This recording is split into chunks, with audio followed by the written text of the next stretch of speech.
It's 1999, my nigga. Salute, salute, salute, salute, salute. Think about back in the days when I Fellow, was 89, little nigga on the grind. Gotta get mine on my crime. With salute, jumping here, salute. steady stacking my About to ends. have Put my a son minute. down on this clear 9-9. Hitting up the graveyard shift with real little wheel. Big We got a lot to talk about today. little wild and high rollers. Anyway, the niggas so strong. Crazy Update on the Lil Ronnie situation. love. Kept a nigga on his toes in the game. It's an everyday thing when you let you know time.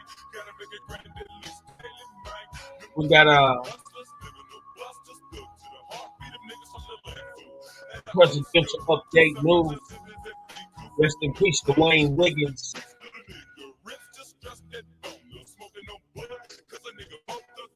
We got special guests coming through. Got to see Matt.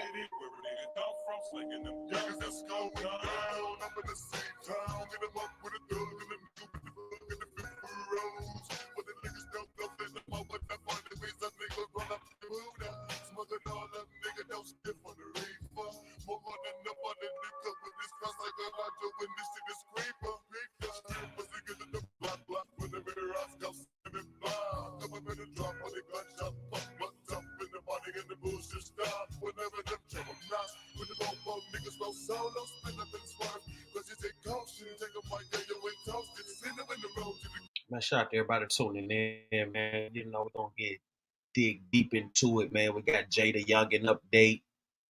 We got Lil Ronnie Killers Confessions. One out on bond. So much to talk about. So little time. Salute everybody coming. Yeah, last night was epic. I dropped the link.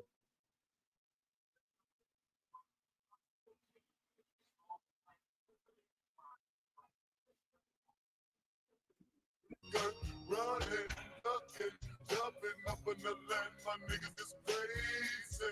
We're swinging, we're bucking, we're banging, we're bluffing, my nigga that's daily. Who the nigga with the 12 days? Mr. Sound off leather face, so you better pray.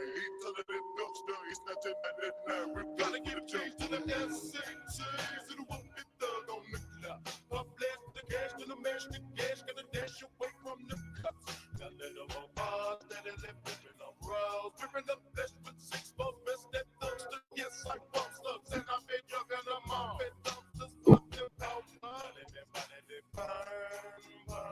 And I guess that good and never learn. Gotta do both in once and shine when I'm on the measure for my city. Niggas been felling out with spiral of the window. New and blow, fuck am I, you know, on that enemy. Even in the barrels, I'm in talking, I can't see miscarriage. This nigga's up at it, what's fucking no fucking with the family. Feel a nigga understand me. Much, but when I'm saying clear the season, 99 is where you find me. Nigga been fucked up, yeah, stuck, cock and pop with me, gone. Then let them in, then they head off, and I got to have it on. Leaving them home, breaking, faking, yo, studio gangsta bitch, trick, niggas that get big. I'm that I spend it into the darkness, consider heartless. So yes, flash me, running a whole check. Better check your Rolex, shed time down for giving up respect to the SCTs from CLE. Was scandalous niggas that dwell here, no for the foresight and real, leaving a trail of the bloody victims. The fifth of all of them all, and never to catch me slipping and sipping and dipping and finding. Nigga been trying instead of the tripping. We're flipping this. Oh no, but see the wanna be never sober. Niggas told you, showed you each time life I sold you. But I went red wrong, try to run and get away, but it's just too late. Watch out, buckshots when I come buck, better guard that fucking face. Dumping them slug on your food, rolling with me true, making brews. Don't start no shit, we come equipped, so niggas stay cool. One day they say, you think that you're going to heaven, with slugs all up in that chest. The hell is where you be dwelling. Popping them, clipping them bodies, me dumping. Watching you walk to the bed with me 9mm pumping. Putting them bodies all up in them graves. Cleveland is the city where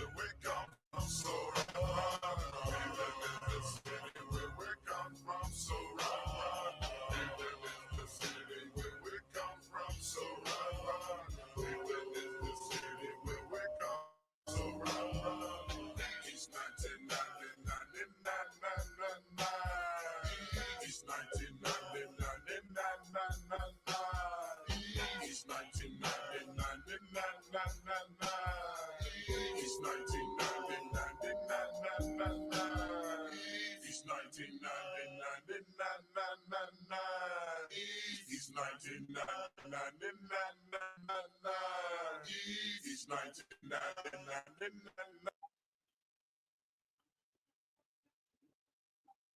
Yo, yo. Salute to the shuttle, man.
On Prime Crime.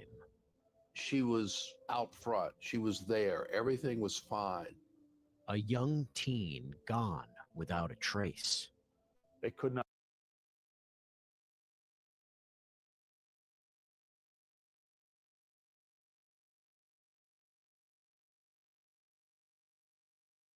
find a single thing that pointed to anyone in her life.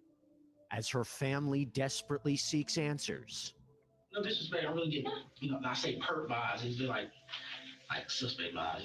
Why? The way, the way y'all talking. We're just talking. They're left grappling with the unknowns of what happened and who may be responsible. This is not just an effect on you. This is an effect on all officers everywhere. I know. It's not me.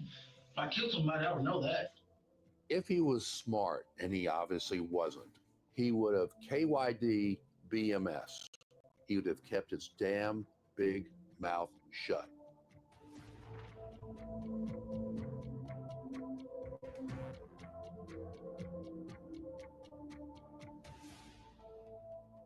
Hey there, everybody. I'm Jesse Weber, and welcome to Prime Crime, where we break down some of the most compelling and memorable true crime cases from across the country.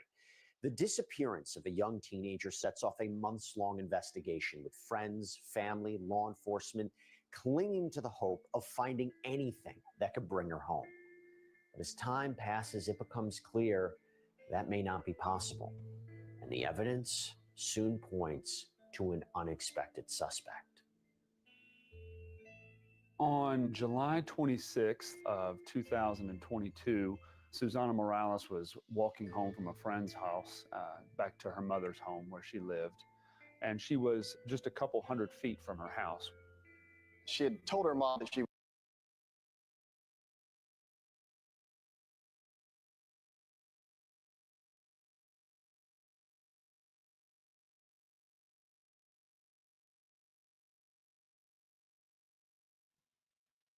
Subscribe to Law and Crime Network.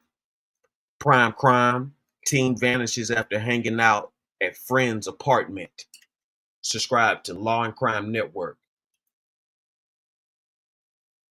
was going to one friend's house, and then ultimately she went to a different friend's house. I think anyone that's been a teenager before or has a teenager, it's not unusual.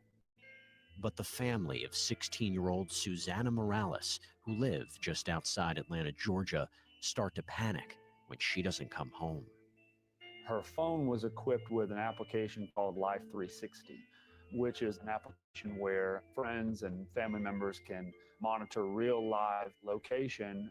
What the Life 360 application showed was that she had gotten back to the road where she lived at, but then almost immediately upon arriving at that road, her phone began to travel in the opposite direction.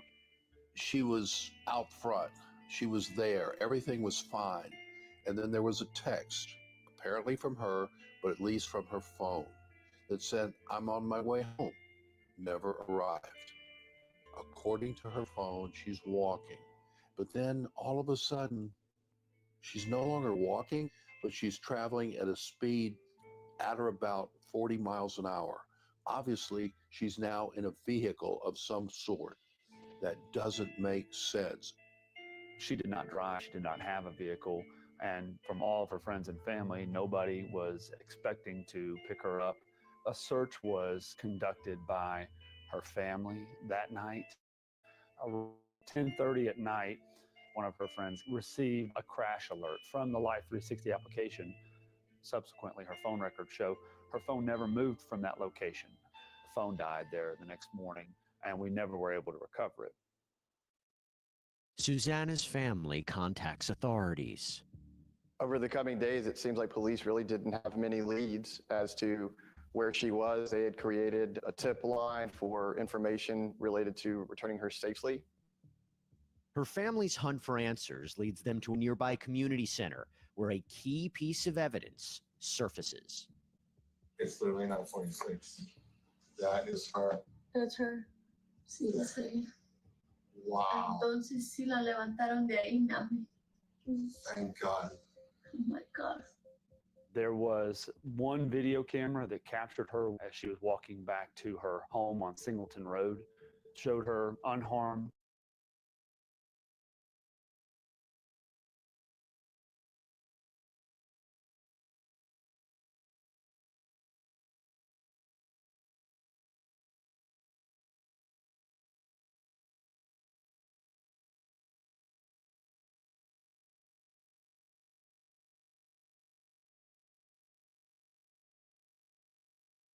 Walking. More traffic cameras around Gwinnett County. Can you hear me? Yeah, I'm trying to get these silly ass niggas to come on the show. Oh yeah. Yeah. Yeah, we're gonna dig into the little Roní situation in a minute, man. You know, it's been a lot of new discoveries going on. And What's the discoveries, man? well, the girl that was caught up in it, she's saying she didn't know nothing about it. It sounded like to me she led the police to the dude. That's what it sounded like to me. What? You know? But we're gonna get into it. We're gonna get into it right now. We subscribe to Prime Law and Crime Network. Prime Crime Girl teen vanishes after hanging out at friend's apartment. We're gonna do that. Then we're gonna get into the meat and potatoes. How the little girl But mama not at doing? every intersection, without knowing what vehicle to look for. It's looking for an Yeah, we're gonna show all that.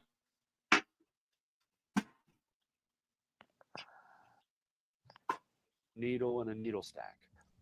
I talked to the real today. She didn't know Dwayne was dead. A lone video of Susanna walking Say by. what?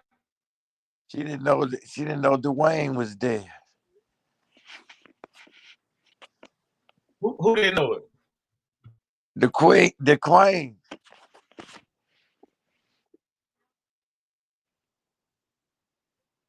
The real man. Yeah. Oh, she didn't know it? Nah, you setting up right now?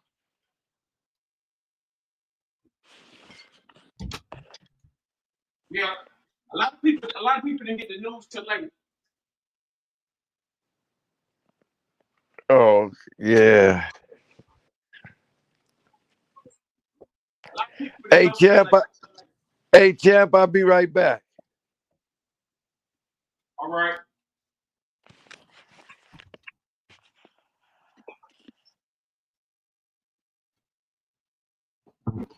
Shout out to everybody tuning in.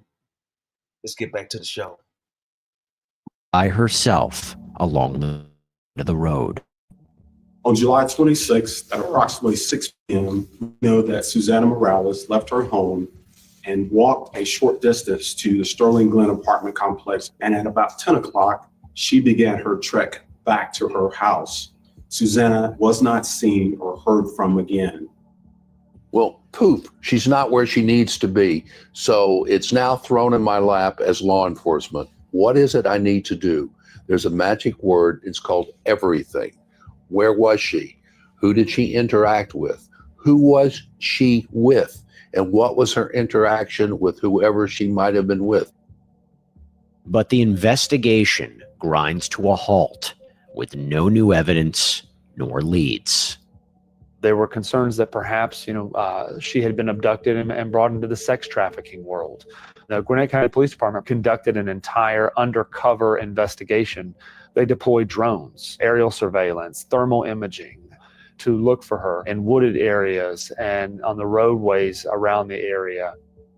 Probably one of the toughest things that the family had to go through here was the months of unknown and not knowing where their child was, not knowing whether their child was safe, whether she had run away. For the next weeks and months, her family and the police got reports of sightings of her across the country. And there were hundreds, if not thousands, of tips where people would claim they saw her in Detroit or in Nashville or in Gatlinburg and across the state of Georgia. The police followed up on all of those. There were some tips that came in that probably gave that family some hope. And then ultimately that hope was unfortunately 6 months after Susanna's disappearance and miles away, a grim discovery. Show us? Sure. Been here for a while. February 6th of 2023, at about 6 o'clock in the evening, the Gwinnett County Police Department received an emergency call from a concerned citizen. He had been off-roading in a remote area when he stumbled across human remains. They were completely skeletal. At that time, we had no idea who this person was. It is the worst possible thing to not have closure. If you backstage, it says this user, they will need to connect their mic cam before you can add them to the stream. Okay, what they got to do? When they log on, just let them access the microphone and camera so we can hear you and you can load up your picture. Can they hear you? Yeah, they can hear me backstage. Car. Yeah. That's cut. Yeah, no cut. Yeah. So he doing it now? I don't know. I hope you can hear me. I just asked you that, champ. Yeah. I mean, I don't know. I mean, I can't tell you if he's doing it or not. I'm just letting him know what to do to get on. Okay, what you gotta do? Block the camera and do what? No, don't block the camera. It says they would need to connect their microphone and camera before you can add them to the stream. Man, can you go on the three-way real quick or no? Yeah. Hold on. Hold on.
I think my daughter may be alive. I hope my daughter's alive, but I don't know.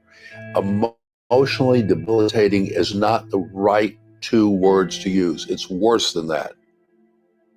February the 6th, a citizen who was walking in the area of Drowning Creek Road and Highway 316 happened upon skeletal remains, and they were positively identified as having belonged to Susanna Morales. These scenes are a lot different than a normal homicide because there's no flesh, there's no body to find forensic evidence on. There were no traces of any fibers, clothing, flesh or skin, muscle. It appeared that this person was unclothed. There were no traces of any fibers whatsoever. We also found that the body had been disturbed by apparent animal activity. Because there were no clothes at the scene, law enforcement had to immediately treat it as though there was some type of foul play. When you have someone dropped off in a secluded area but not far away from a very highly trafficked area, it shows some haste in the crime, some level probably of panic. It made it pretty evident that they had a crime on their hands, not just a runaway. Susanna was your typical 16-year-old girl. She was very kind, had a reputation of being very friendly. Everybody described her as an extremely outgoing, extremely loving and kind individual.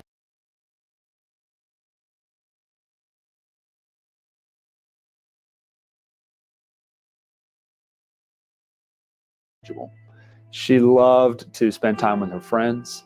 She loved to sing.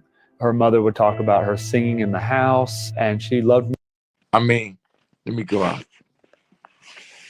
music. She had recently picked up playing the ukulele.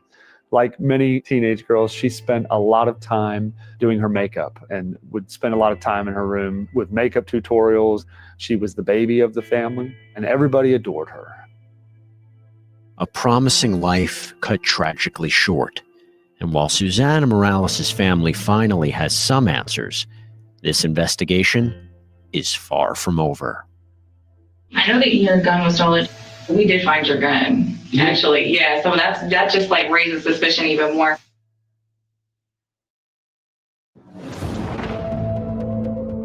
Right now, we'll just go up there. You got any guns or anything on you? No, I don't. Actually. You don't? No. Okay, can I pat you down just to make sure? What's going on, bro? You're good. It's our policy, man. You know how it is. As Georgia detectives continue their investigation into the death of 16-year-old Susanna Morales when her remains are discovered more than 20 miles away from where she was last reportedly seen 6 months earlier, what started as a missing person becomes a homicide investigation. They investigated every single person in her life to see if they had anything to do with it. They could not find a single thing that pointed to anyone. The only remaining theory was that this was a stranger. Somebody took her from the street as she was walking, and that's every parent's worst nightmare. Investigators get a major break when a key piece of evidence is located near her remains, sparking new questions and possibilities. We located a firearm that had been reported stolen on July 27th. This is the same day that Susanna was reported missing. This is a heavily wooded area with a lot of foliage on the ground, leaves and sticks and debris. About 100 feet away from Susanna's body, an officer found a Glock 19 pistol that was abandoned on the ground. It wasn't buried or hidden. It looked like it had been dropped. Because law enforcement was so thorough in going over it piece by piece, inch by inch, they came across a handgun. Now, what does that tell you? As you can see, this is a real serious, situation where she vanishes. They try to, they throw in different, aspects, kidnapping, human trafficking. It gets deeper and deeper. This is a very deep rabbit hole. Possibly she was shot by that weapon, but you don't know unless and until you can perform ballistics. It creates more questions than answers. We had a really difficult time trying to figure out what happened to Susanna. The medical examiner did perform an autopsy of Susanna. There were no obvious signs of a bullet defect where a bullet would have struck one of her bones or knife wounds. A majority of Susanna's body was recovered, about 95% or so, but there were several bones that were missing. Because of that, cause of death was unknown. The chances that a firearm would be found that close to her remains was just very unlikely that it wouldn't be related in some way. And that really was the very first significant lead that we had. And strangely enough, wait till you hear who reported the gun stolen. Yesterday, I don't know what time, man. I went running around here. I did a bunch of stuff yesterday. And I came back, I went to the store and everything. I had it at the store, and I came back, I can't find my wallet. And then this morning, I looked on my floorboard, and the my Glock 19 holster is on the floorboard. The gun has been reported stolen. Who was the owner of the gun? Oh, it's Miles Bryant. Wait a minute. He is a sworn police officer. Oh, I hate to say, I think I left my, they ain't smashed the window or nothing. I left my door unlocked, so that's definitely missing. I get kids going to the pool all the time when it's closed. Oh yeah. That cut back there leads to like behind that little grocery store right there. Oh yeah, we've had people actually rob the grocery store and come run through here. Finding the gun immediately tied Mr. Bryant to the case, whether he was the one responsible or somebody took his gun. That gave us a name very quickly, which was critical. Police need to track down 22-year-old Miles Bryant. They locate him at his apartment and immediately ask if he knows anything. Susanna. When she first was missing, I was talking to them, neighborhood kids, stuff like that. They didn't really know anything. What are the neighborhood kids saying? I haven't talked to them in a minute, but when she first was missing, it was like it was just with her. I haven't heard anything actually. Like, me and my girl was talking about it, stuff like that. So like it's just weird. They said she was walking home and then she just, Mr. Bryant was a courtesy officer. Now, what a courtesy officer means is that essentially you are living in an apartment complex, and in exchange for some type of either reduced rent or payment, you agree to help patrol that apartment complex. So he was likely very familiar with the folks that live there and the regular things that were happening. You got some time for us to come up to our headquarters and just talk about, you know, what you see on a daily basis and stuff like that? Yeah, is that be today? Yeah. Now? We're literally talking to everyone here, so we're just trying to document everything. You know, we got no leads, man. Hopefully, when you're in the know with everything going on in the complex and everything, maybe put some pieces together. They take Bryant into the station, and before the lead detective arrives, a few investigators start asking questions. My gosh, it's sad. It's terrible. What department you work for? Cedarville Police Department. Okay. You're just a courtesy officer. You how long you been living there? Maybe a year. Yes, see, Mike. Mr. Bryant was an active duty police officer Is with the Car Doraville Police Department, just one county No, over not yet. from Gwinnett County, where Susanna lived. We also learned that Mr. Bryant lived at the apartment complex that Susanna went missing from, the Sterling Glen Apartments. I know you're the courtesy officer for the leasing office and all that. Anyone come up to you, approach you? Did you get contacted by the police? Like, I don't, it's been with businesses. Yeah, like I live with this missing girl. Mm-hmm. I don't know. I'm seeing it on the news. I hear about it on the news. People talking about it, stuff like that. She was a frequent visitor there. She walked from the Sterling Glen Apartments back to her home, which was a very short trip, maybe about half a mile or so, which was a common thing for her. You said earlier that like some of the neighborhood kids or like the other teenagers, they like talk to you about it. They always at the pool. I remember that day, man. It was like, hey, you heard about that missing girl? But nothing referenced the incident. Do you remember anything, like any context to what they were saying about how she went missing? Or like, did they have any speculation? No, they didn't have any of that. They did like a walk and look for her. Mm-hmm. I remember that. They did what they said they was looking for and they didn't see anything. Do you know when she went missing? I know it was July sometime. Okay, I don't know exact dates. So I'm a little nervous. The detectives are asking him, since he was this go-getter courtesy officer, about anybody in that community, anyone else that maybe they should be paying attention to for this disappearance. Was there anyone else there that they should be targeting? Are there any like suspicious people that are commonly going through? Because I know we got a couple of apartment complexes that have like the same homeless dude walk around, hang around. You got anybody weird like that? Yeah. So I don't know if he's been at. I haven't seen him, but it's a couple. Him and his girlfriend used to live on a property, but he's a gangbanger. He caused a lot of issues on the property, like drug deals, just on private property. Apparently, I think he's Crip. Mm-hmm. That's from what I heard. You remember his name or anything? Oh God. He kind of went through and gave a few kind of broad base. Well, there's people that walk through the community. There's some rough people. There's traffic that comes in and out of here, but not really any direct specifics. That area of Norcross, there are gangs present. There are places nearby in that apartment complex that have lots of reports of crime and vehicle break-ins, and knowing that there's no connection whatsoever between that person and Susanna. He was just throwing anything he could at the wall to see what would stick. It's a lot of foot traffic. At night. They probably use it as a cut through, right? Isn't that like a side gate? Yes. He was a gung-ho courtesy officer, as he self-described, but seemed to have very little knowledge about a missing child that had been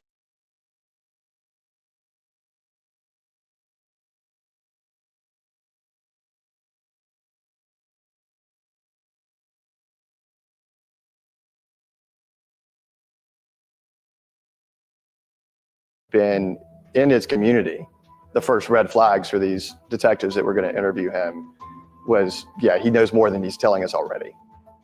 With limited clues, investigators pursue any possible leads, but the case soon narrows with a potential suspect in their sights and in their interrogation room. God, man, that girl. All right. I found my gun out there. Yeah. And you said you've never seen her? Are you familiar with her at all? By the way, as you can see from stories like this one and the other ones that we cover here on Prime Crime, the world can be very scary at times. So one of the things that we try to do is partner with companies that can maybe help to protect you. And I'll tell you what, protect your home too. That's why we have our sponsor Home Title Lock, because I didn't know this, but apparently home title fraud is rampant right now. Yeah, I met with the people over at Home Title Lock. I'm not going to lie to you. This really freaked me out. This is an example of a fraudulent quitclaim deed. It got filled out with my information, a forged signature, fake notary seal. So not only can my property just get transferred behind my back, but the scammers, they go after the equity. They take out loans using your home as collateral. They do all this. They disappear. They leave you. Salute to everybody tuning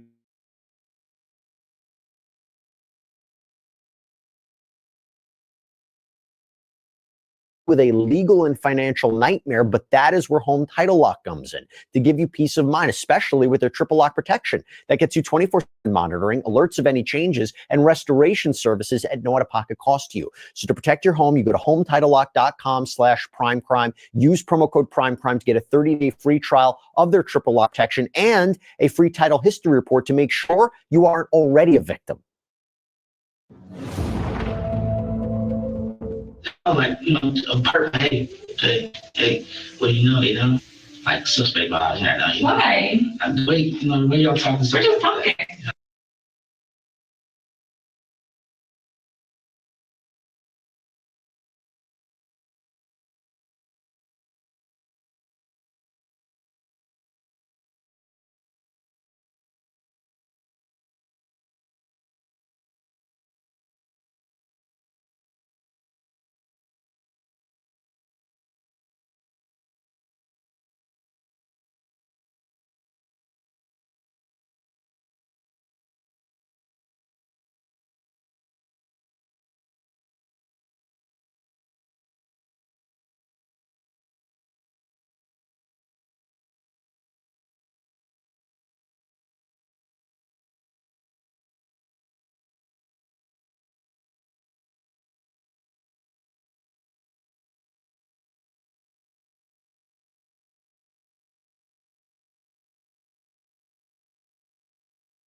I know.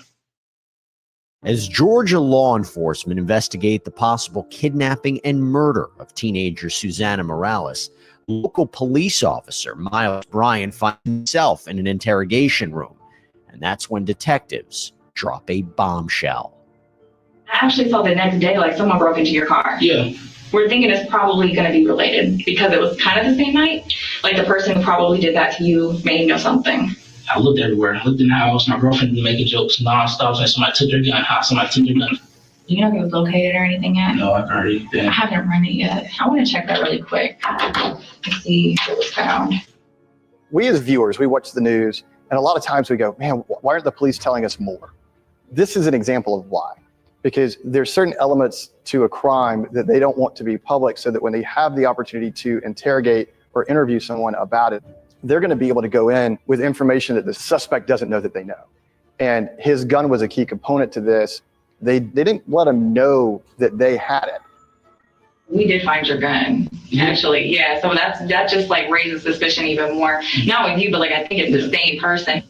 You watch the news, you know we found Savannah, but there was actually a gun found out there too. For real? Yeah, and it's the same serial number. He just verified it. Crazy. I know.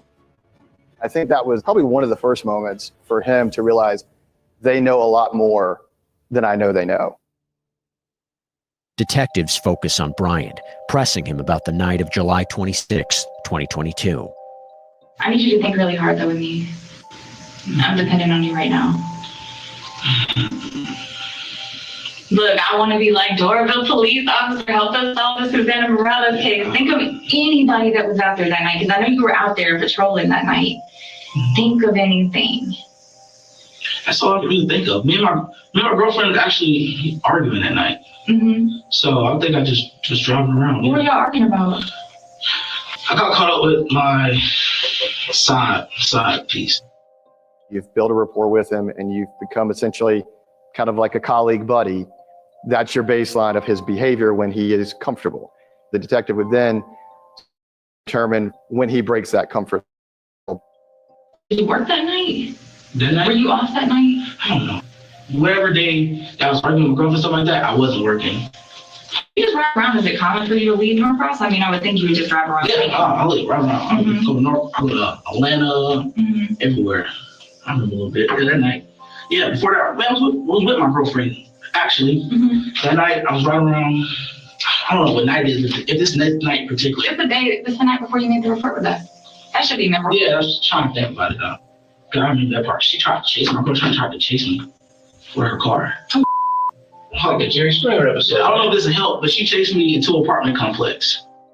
There were several times where questions were asked that he failed to give an answer. They wanted to get his story out there, and they're going to ask the same question multiple times in different ways just to see if they're going to get a different answer. Susanna didn't live in your complex, but do you know kind of where she lived?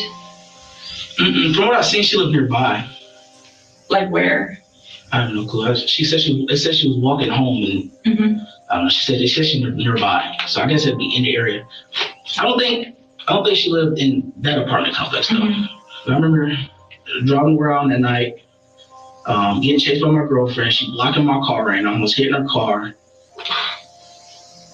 This was after y'all went out somewhere? No, this is while I guess got me doing patrols on video or something like that. Yeah. They had a lot of information that he was not aware that they had. Notice they were on their phones a lot while they were in the room. That's likely because they were texting with detectives who were outside of the room watching the video and were feeding them information. As he begins to answer the questions, and they're not answered the way they should be. There's a difference. There's a little change here, a little change there. So piece by piece, in a very casual way, they try to come to a conclusion. And they also have to give credit to the fact it's been 6 months. So if possibly he's not the person who murdered her, then maybe his memory, like all of our memories, is not perfect. Did you ever go out there do you know where she was found? 316 somewhere. Yeah, do you ever go in the woods and stuff out there? In the woods, no. Is there any reason why you would have dropped it out there maybe? No. Do y'all do any training out there or anything? Not over there at least. Okay. So I'm just curious, that's so crazy. That's crazy, yeah.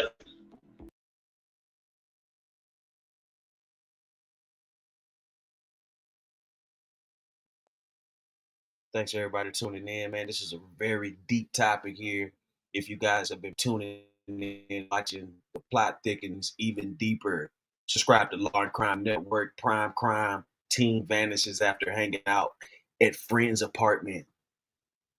Detective Carter then chose to obtain phone records for Mr. Bryant, just to exclude him as a suspect and prove that he had nothing to do with Susanna's disappearance. He had 2 phones. He had a phone issued by the city of Doraville that was for work, and he also had a personal phone. Those phone records are able to help the police triangulate to a degree where somebody's phone is located at any given time. Detective Carter then started to analyze that data, figure out where Mr. Bryant's phone was at the night of July 26th and into the morning hours of July 27th. And what they found was fairly shocking. You didn't go over where her body was found that night, right? To like in the woods or anything? Okay. All right. I don't know where her body was found. After 16. No, I just drove around. You didn't go in the woodline contemplating life or anything, did you? I'm just joking with you. I'm making jokes. That's a creepy ass place to walk to. I drove everywhere. I'm not sure where I drove. Y'all just played Chase the Boo until y'all went home? No. Who went home first? I don't know, but I know I lost her and I just drove around. Where did I drive to? I went toward, God, this sounds bad. It sounds terrible. Because I remember being on the exit going that way trying to lose her. I remember going up 85. Oh, man, that sounds bad. It is over about 316. He's starting to feel pressure. So hopefully going to feel in their eyes relief if he'll actually admit to what he did. Just a few hours after Susanna disappeared, Mr. Bryant's phone was used to make several phone calls between 1 and 2 o'clock in the morning on the morning of July 27th. And the phone towers that his phone communicated with were located out in Tequila, Georgia, on the side of Highway 316. Mr. Bryant's phone was in the woods, exactly where Susanna's body was located. I'll be honest, I'm police officer, okay? So yeah, my gun was found in that area.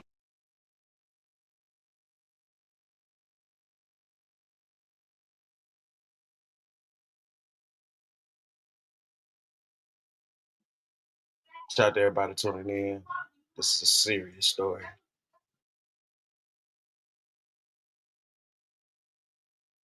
You know, technically was in that area, stuff like that, you know. So, I mean, it sounds bad. I don't think you got anything to hide. I think you're a good person. I mean, you're a police officer. Nobody wants a police officer that's...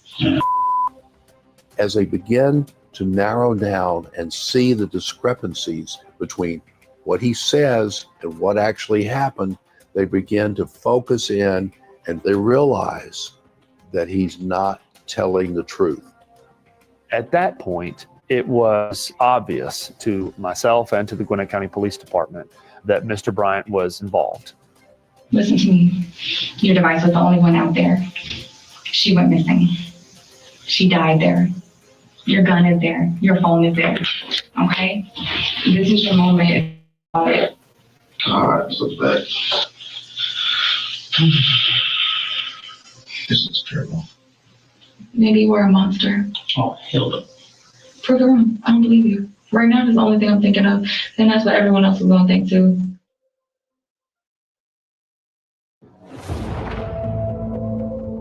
She was a baby. Look at her. Oh, baby. Yeah, I'm sure this is a big weight. Look at her. Look at her. Have nothing to do with this, though. I know, but she's tiny. She's a little baby. Yeah, I know. All eyes are now on Georgia police officer and National Guard member Miles Bryant, the primary suspect in the kidnapping and murder of Susanna Morales. The pressure mounts in the interrogation room, but Bryant maintains his innocence. It's not a question about if it's you or not, because we already know that. No. But listen, it's a question about what happened, okay? It's a question about if you are a cold-blooded killer or if you made a mistake. No, you're involved. No, I'm not involved. No, I would not do that and say, well, maybe I messed up. No, none of that. I'm not involved. You could tell there was a drastic shift in that interrogation when they confronted him. And that's when all of his explanations began to just be, no, I didn't do that. No, I didn't do that. I would never do that.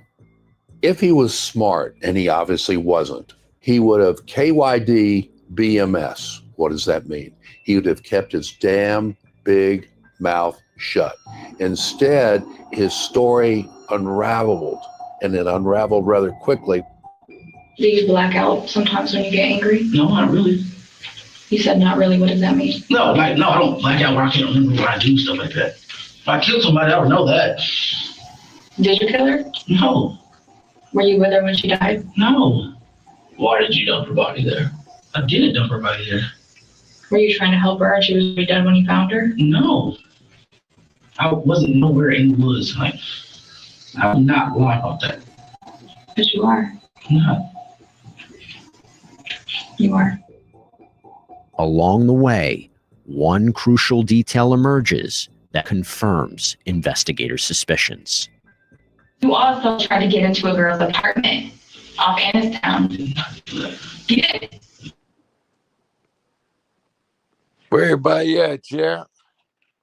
See Max Salute. Look, what was it? What was that about? We still going on. Teen vanishes after hanging out with friends at friend's apartment. Subscribe to Law and Crime Network. They got right here. He was in the military, and they got him. And he's they pretty much, he pretty much telling on himself. Your phone was just casually there too?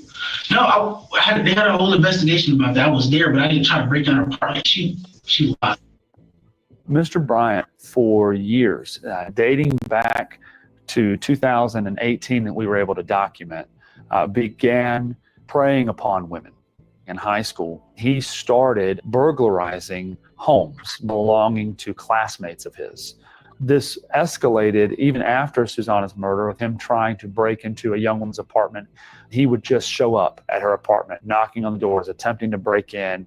We had him on video trying to break open her door while he was wearing his National Guard fatigues. Why was you hiding your head? Why didn't? Oh, it was raining because you didn't want anyone to see your hat because it has your name on the back of your head.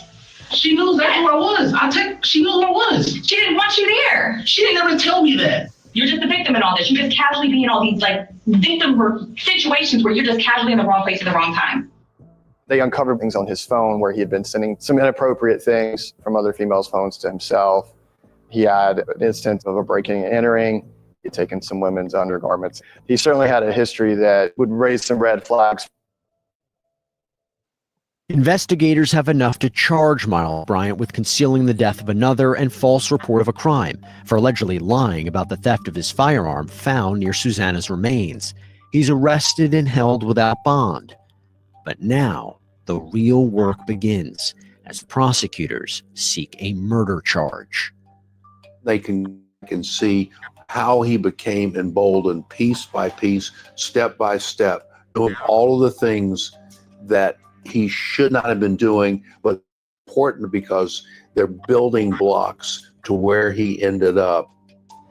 Through interviews, cell phone records, and circumstantial evidence, Miles Bryant's charges are upgraded to include kidnapping, murder, felony murder, and criminal attempt to commit rape for the abduction and death of Susanna Morales. To believe that a police officer would kidnap and murder somebody they did not know for sexual gratification stretches the bounds of belief to some extent. We had a big obligation to put together a case that a jury would believe and understand. Wait a minute, he's a police officer? He in the military. And see who Miles Bryant really was. Not the awards and the uniforms and the military service and the police badge, but who he was underneath. Here's a question. Without any direct evidence tying Miles Bryant to Susanna's murder, is there enough to convince a jury beyond a reasonable doubt? The anguish and the sadness and the that the mother like posed, I have a daughter. Yeah, this guy was he was in the military. I mean, they put him on. He's on like so many videos and cameras at these mysterious places to the crime scene. How old is the little girl? I think she's like, I don't know. She wasn't like a toddler, man. She looked pretty young to me, so like she about 15. Yeah, okay, she's 15, she's 16, something like that. 16, yeah. I remember this story when it was going down to Atlanta. Mm-hmm. What is his interest? We're the same age, and it really touched. So what now? What is his interest in this little girl?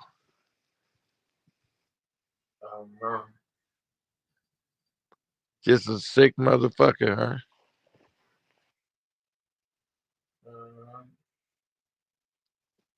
But it had been going on since like high school or something like that. So it always had been there. Are you just a creep, huh?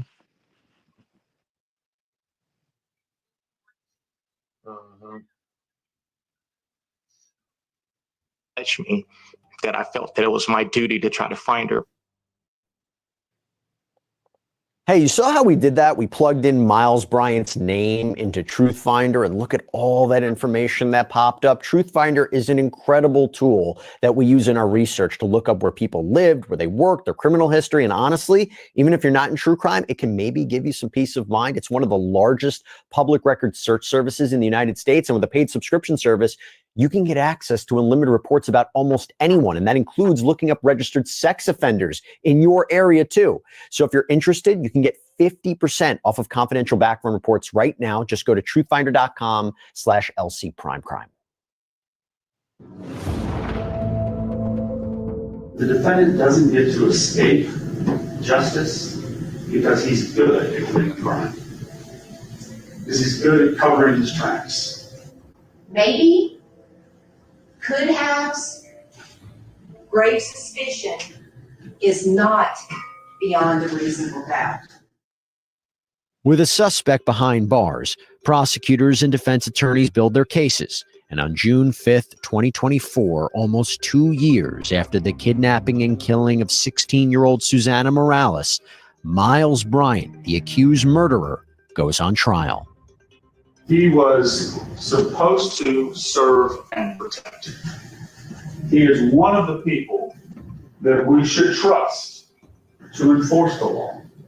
Somebody we should hold to a higher standard. But he didn't do any of those things. Instead, he abused the law.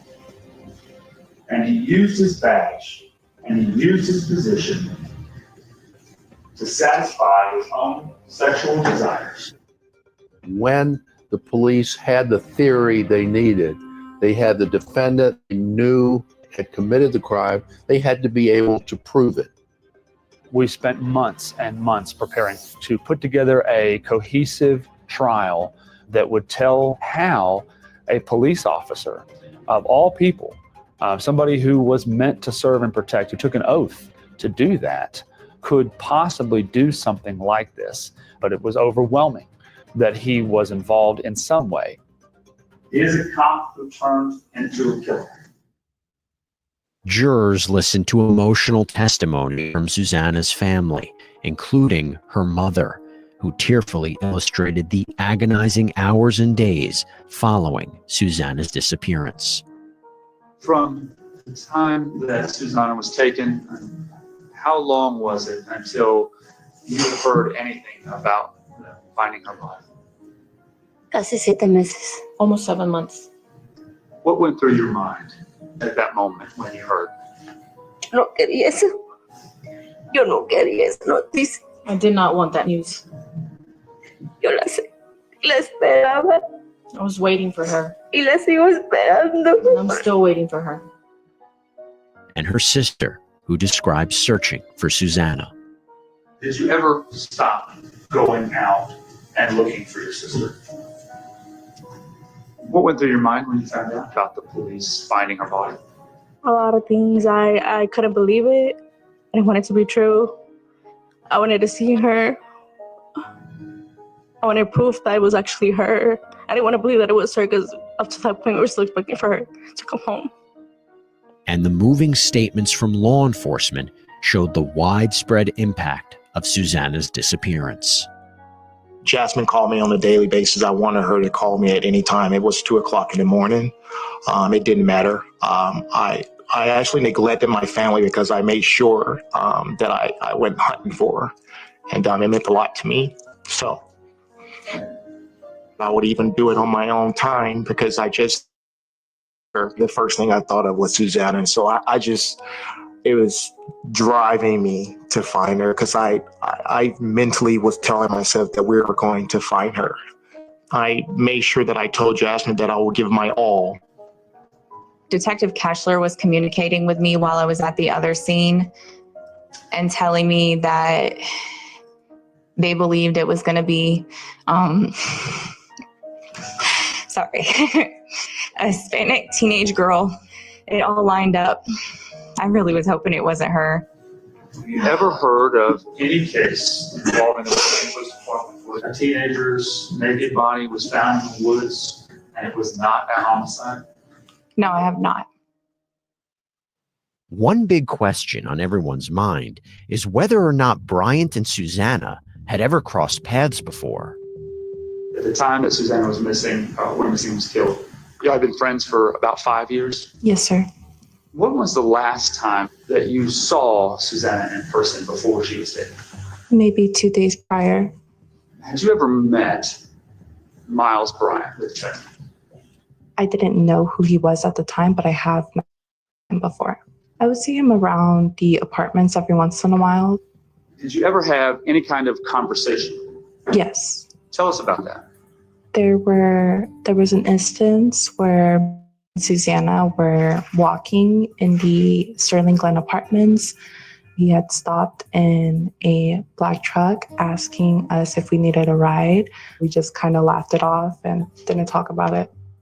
When Mr. Bryant was interviewed, he steadfastly denied ever having seen her, not just met her or talked to her or had any interaction with her. He denied ever even laying eyes on her ever before. And having people testify that that was an outright lie was very significant. Still to today, we have never uncovered a single piece of evidence that Mr. Bryant and Susanna ever spoke. They never texted. They were not friends on social media. Absolutely zero trace of any connection between the two of them. With the prosecution having laid out their case, the defense now takes center stage. You don't have to lie to my client. And in fact, at the conclusion of this trial, you're going to think that he is the most callous, uncaring coward that you have ever seen. Rico, salute. However, shout out to tuning in. Subscribe to Long Crime Network. Team vanishes after hanging out at friend's apartment. I want you guys to know it's a serious. I remember this case. This guy was like everywhere on camera. He was in the military, and he was all over the place. All over the place. That the murder scene was, but they really had no evidence. I don't know how they convicted him. I think I'm gonna try to find the trial and see, you know, how he actually was convicted, because I didn't think they had nothing. You know, I'm glad, you know, that type of shit is off the street. Don't get it twisted, but I just didn't. I get how they can have a case and they convicted him.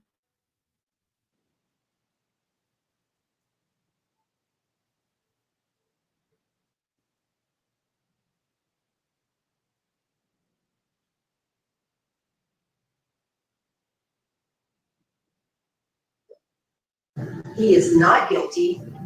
What you have from the state is speculation. We found this, and we don't really know, but this is what we think happened. So let's just make him look really, really bad, and maybe you'll hate him enough that you will convict. And they make some major admissions. The only things we know for certain, she was in the truck. Now, we do know that he lied in his statement. He said he wasn't in the woods. We do know that Miles left her in the woods. We don't know if she was unconscious at that time or if she was dead. We don't know that he did anything to her to cause that. They had mentioned during opening that they were likely going to call the defendant to testify on his own behalf. They later changed their minds on doing that. They didn't do a whole lot other than cross-examine the prosecutor's witnesses and try to throw out other theories of how she died, but they didn't have any proof of those theories being plausible. One of the biggest strong points for him was they ultimately did not find any DNA on her or him that linked the two of them or in his vehicles. We know that Susanna was at least at a minimum experimenting with drugs outside of pot. Did she overdose? It was never treated as a possible overdose because of the body being in the woods and not having clothes. We had to overcome the fact that Susanna wasn't a perfect human being. She had made journal entries that while she had tried meth, it made her feel horrible. And she was upset and disgusted with herself, and she would never do it again. The defense strategy in this case was to paint Susanna as a troubled youth, as a young lady who had a drug problem, who was a runaway, and maybe into risky behavior. Her friend said that Susanna was fine. While they had smoked marijuana that night, that was a common practice for them, and that this night was no different. His counsel argued that without a cause of death, we can't prove he killed her. Unfortunately, we don't know how this young lady died.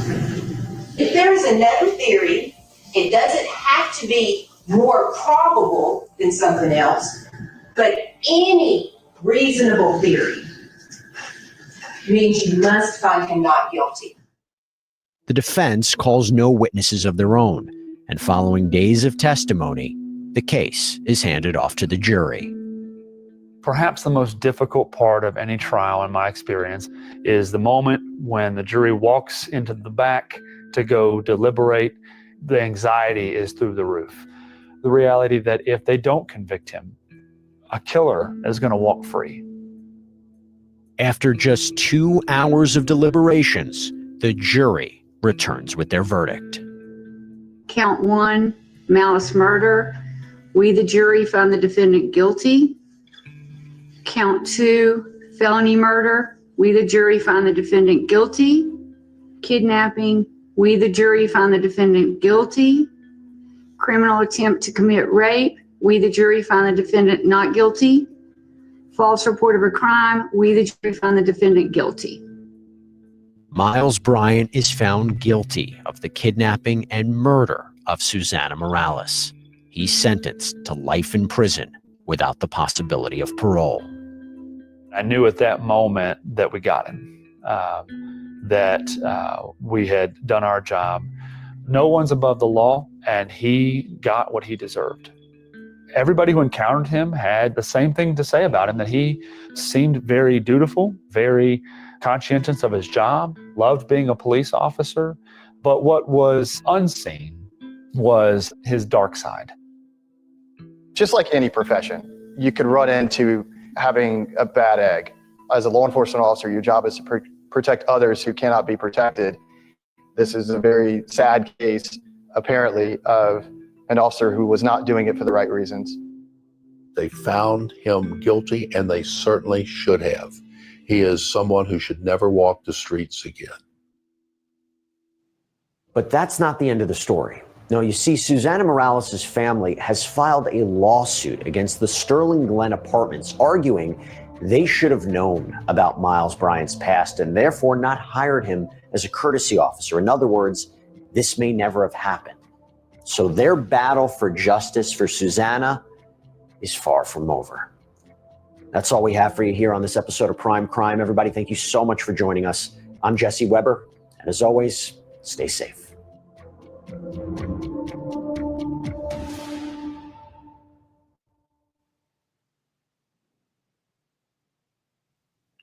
Shout out to everybody tuning in. We got a very interesting deal. We got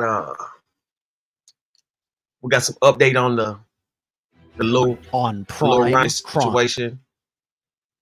We're gonna get into that right now.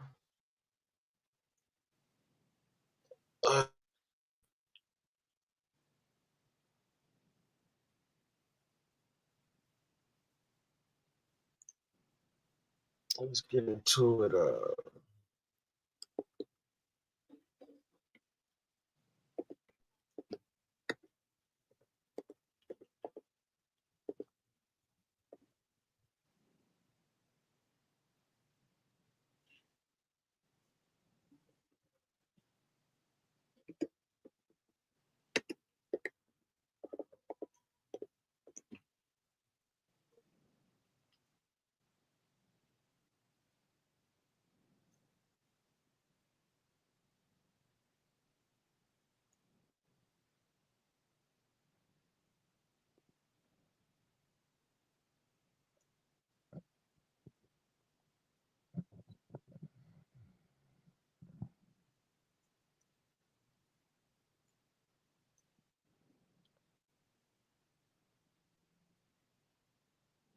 See if I can find this.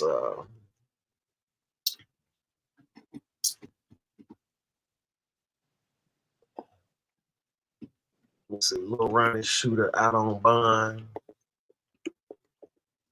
Sound like she led him to the shooter, if you ask me.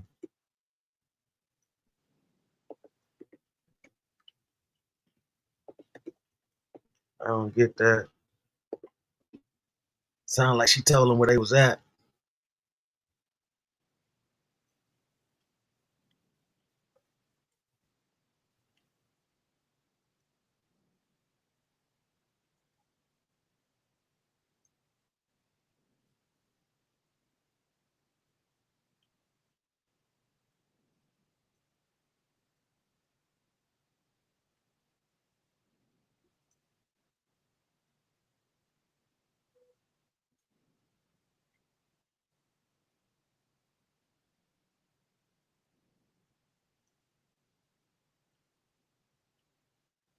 You know, it's just if you ask, you know what I'm saying? Let's get a second angle of the Texas rapper. Roní shooting.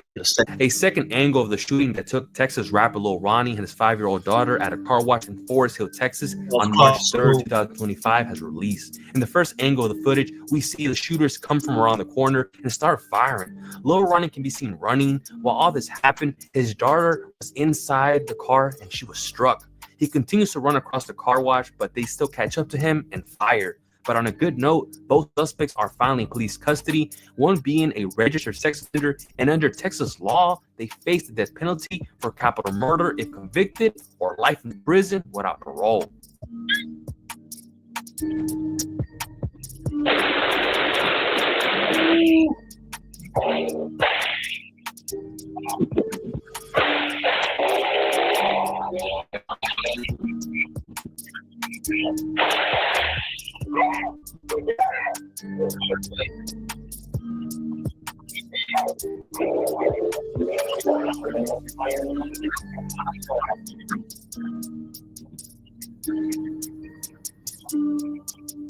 A second angle of the shooting that took Texas rapper Lil Roní and his 5-year-old daughter at a car wash in Forest Hill, Texas on March 3rd, 2025. You can't really tell if in the first angle of the footage, we see the shooters come from around the corner and start firing. Lil Roní can be seen running. While all this happened, his daughter was inside the car and she was struck.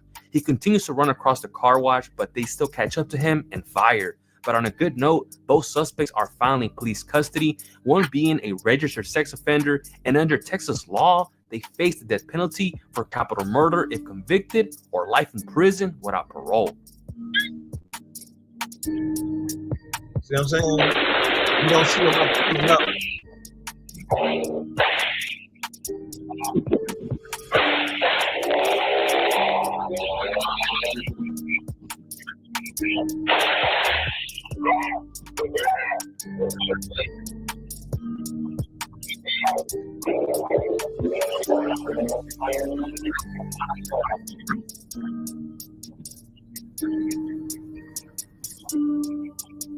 A second angle of the shooting that took Texas rapper Lil Roní. Yeah, they went in there and did a number.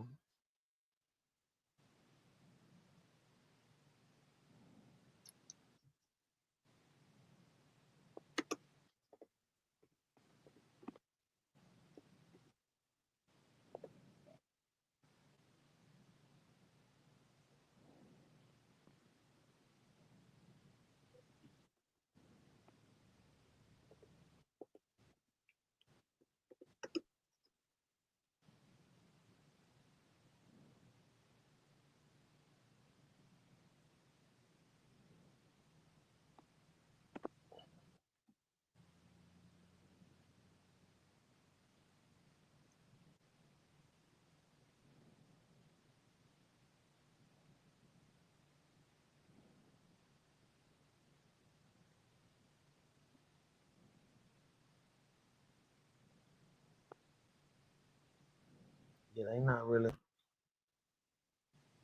really showing too much on there. Let me see.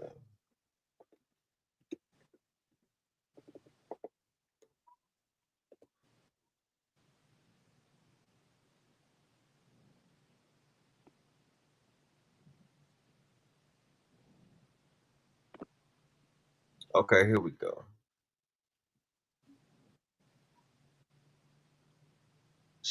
If she snitching online like this, you know damn well she snitched to the motherfuckers. She told them what's they snitch? She told them people whatever they wanted to know in there. So, you know, clearly. Shout out to everybody tuning in. Hit that like button, hit that share button, hit that subscribe button. Let's run it up.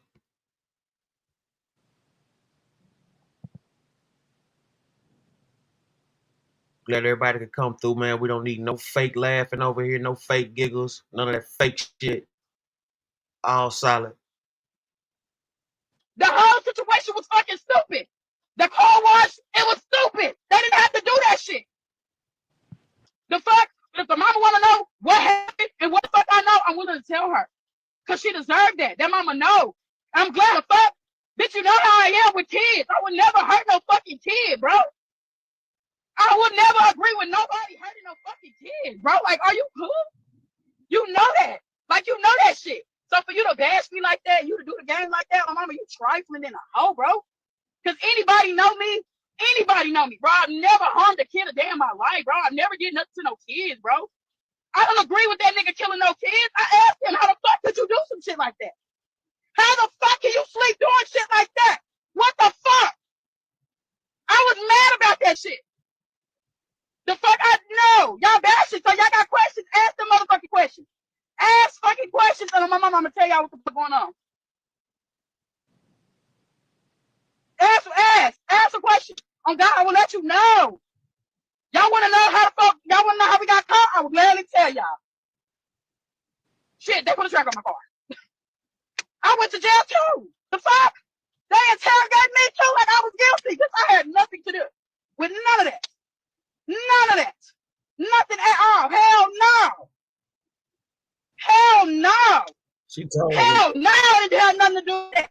But to the way everybody that's bashing me, nigga, fuck y'all, because y'all don't know the truth. Y'all don't know the real. Because when the truth motherfucking come out that I had nothing to do with none of that shit, you all gonna be looking pissy, looking dumb, stupid, goofy bitches. Like y'all telling me to go to hell and shit. Bitch, I'm out.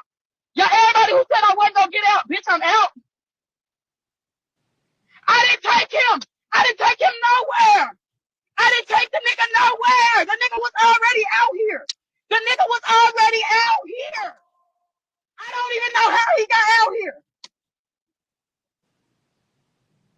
I didn't take that nigga nowhere. I didn't take that nigga nowhere. I didn't take him out here. I didn't take him out here. He was already out here. He told me to come out here, and that's exactly what the fuck I did, came out here. I wasn't hiding that nigga or nothing. That nigga knew the chances he was taking, getting in this motherfucking car. I had nothing to do with none of that shit. I told him, I said, I feel like they following me. I feel like they following me. He told me, nah, ain't nobody following you good. Bitch, you tried to get in this car, you got caught. That got shit to do with me. I'm glad they got your ass. Bitch, I'm scared. The whole time we're in the car ride, I'm scared. Bitch, what the fuck is you on? I'm asking him questions. Fuck you back on. Why you do that? How could you do that? How could the fuck could you kill a kid, bro? How could you do that? How could you kill that fucking kid? The nigga kept telling me he didn't know that baby was there. Bitch, are you okay? Are you okay? Are you cool, ho? How could you kill a kid? The fuck? No, I had nothing to do with none of that shit. No. Everybody So clearly y'all can see, you know what I'm saying? She definitely led the police to them guys. To that one. Make no mistake about that. So that's how she's able to walk away, so on and so on, do this and do that. You know, she's saying they put a tracker on her. She felt like they put a tracker on her. Come on, man. That's crazy. That's crazy. So she felt like it was a tracker on her cup. I don't know what kind of fairy tale shit y'all believe in, man, but man, this whole thing has been eerie for quite some time.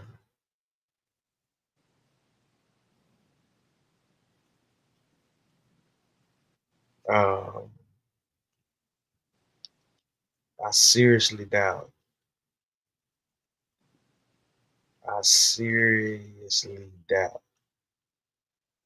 Seriously doubt that it's no retaliation.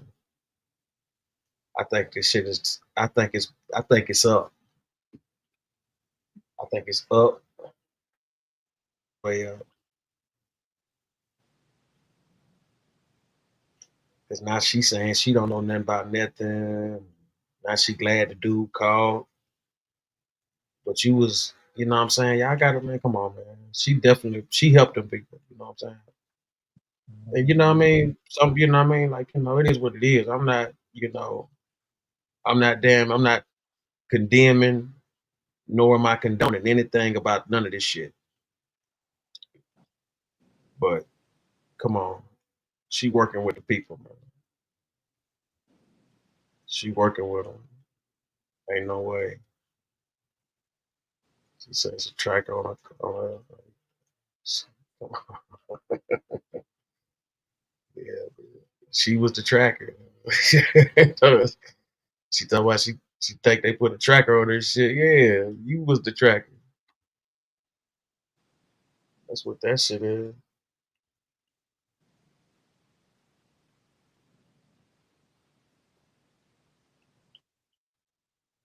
That's exactly what that shit is.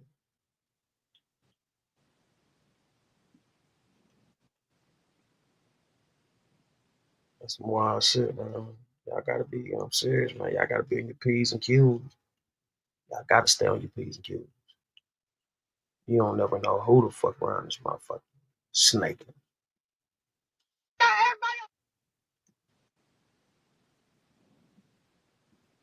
The whole situation was fucking stupid. The car wash, it was stupid. They didn't have to do that shit. The fuck? But if the mama want to know what happened and what the fuck I know, I'm willing to tell her. She deserved that. That mama know. I'm glad the fuck. Bitch, you know how I am with kids. I would never hurt no fucking kid, bro. I would never agree with nobody hurting no fucking kid, bro. Like, are you blue? You know that.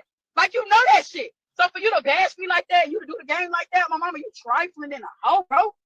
Because anybody know me, bro. I've never harmed a kid a day in my life, bro. I've never did nothing to no kids, bro. I don't agree with that nigga killing no kids. I asked him, how the fuck could you do some shit like that? How the fuck can you sleep doing shit like that? What the fuck?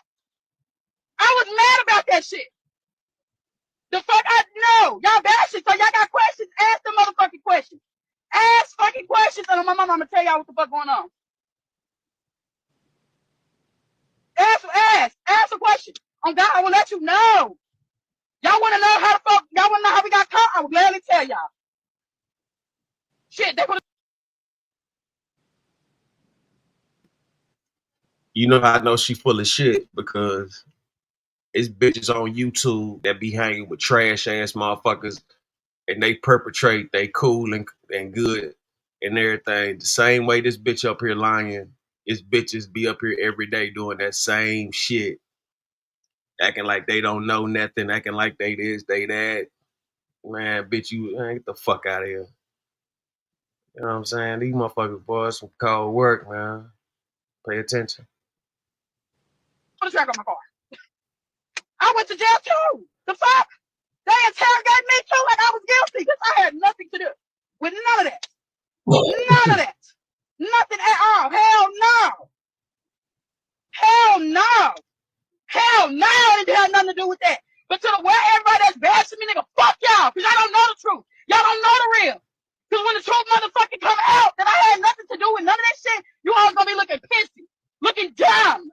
Stupid, goofy bitches. Like y'all telling me to go to hell and shit. Bitch, I'm out. Y'all, everybody who said I wasn't gonna get out, bitch, I'm out. I didn't take him. I didn't take him nowhere. I didn't take the nigga nowhere. The nigga was already out here. The nigga was already out here.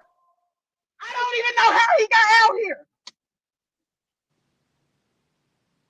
I didn't take that nigga nowhere. I didn't take that nigga nowhere. I didn't take him out here. I didn't take him out here. He was already out here.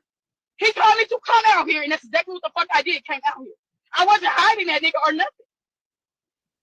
That nigga knew the chances he was taking, getting in this motherfucking car. I had nothing to do with none of that shit.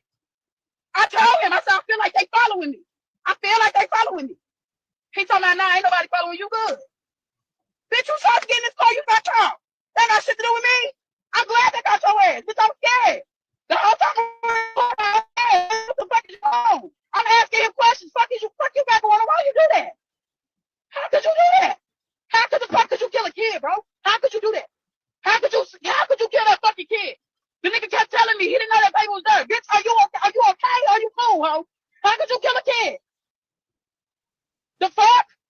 No, I had nothing to do with none of that shit. No. Everybody.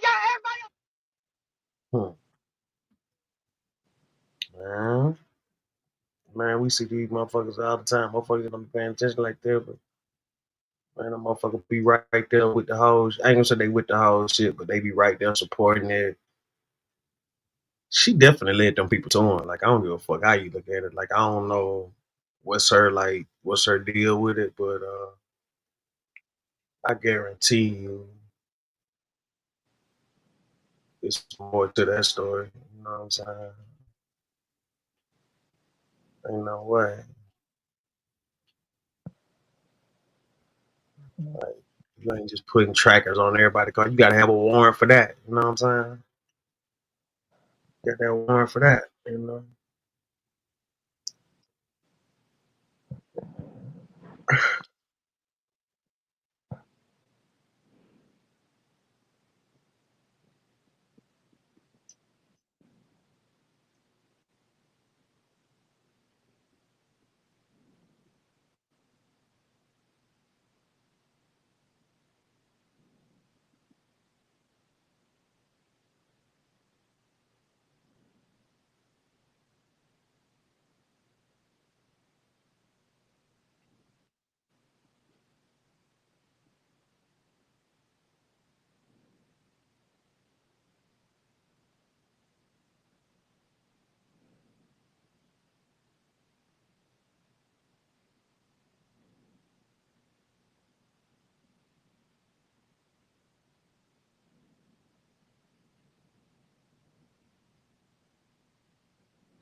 And y'all, my baby, it wasn't my baby birthday, y'all. My baby is a Cancer. My baby birthday is July 6th. It was my niece's birthday. And she had only been with her daddy 5 minutes. She just got dropped off before they my baby. 2 minutes, however long my baby was with him, they knew my baby was in that car. They did it on purpose, but we ain't tripping though. We ain't tripping.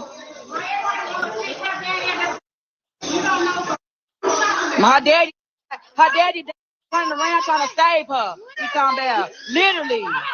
And y'all, my baby, it wasn't my baby birthday, y'all. My baby is a Cancer. My baby birthday is July 6th. It was my niece's birthday. And she had only been with her daddy 5 minutes. She just got dropped off before they my baby. 2 minutes, however long my baby was with him, they knew my baby was in that car. They did it on purpose, but we ain't tripping though. We ain't tripping.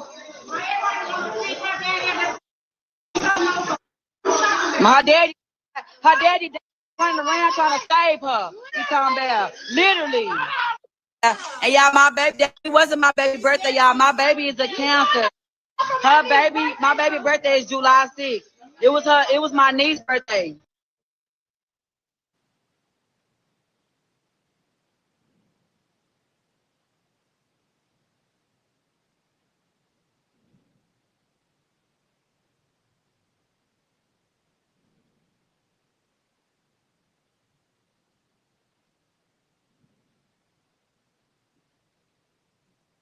I am with kids. I would never hurt no fucking kids. The whole situation was fucking stupid. The car wash, it was stupid. They didn't have to do that shit.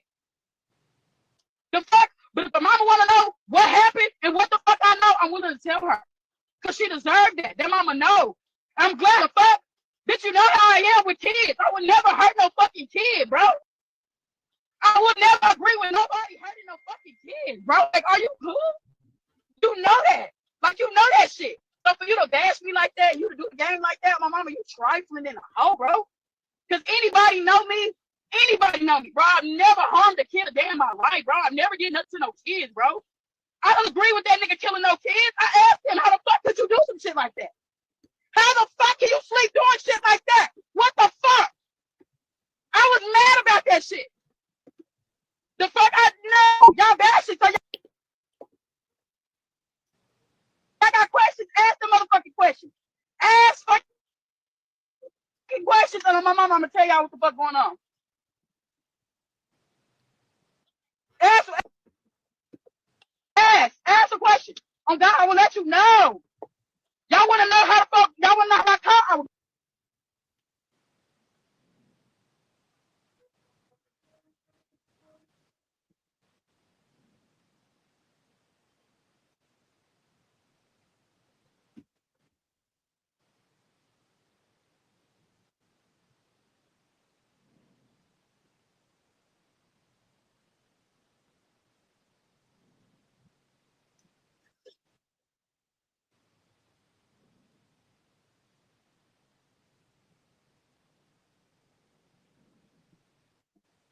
tell y'all.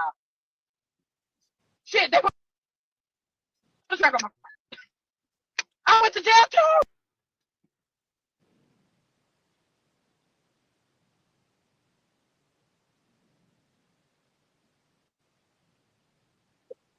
The fuck?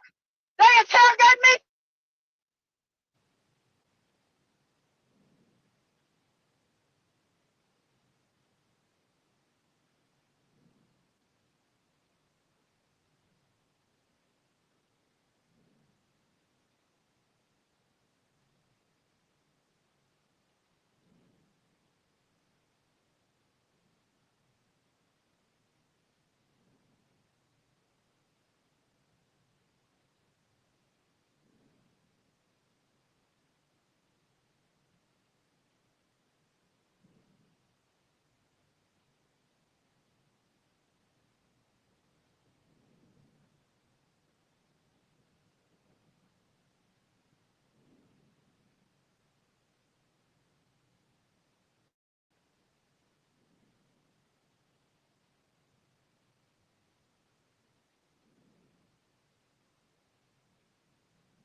Salute everybody. So now,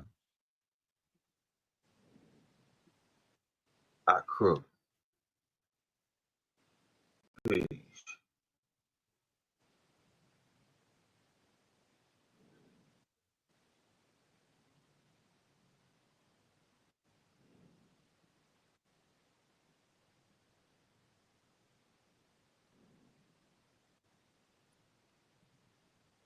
Let's go to Cliff Road TV. Girl who backdoored G Money Lil Ronnie has been released, and she wants all smoke. Subscribe, Cliff Road TV.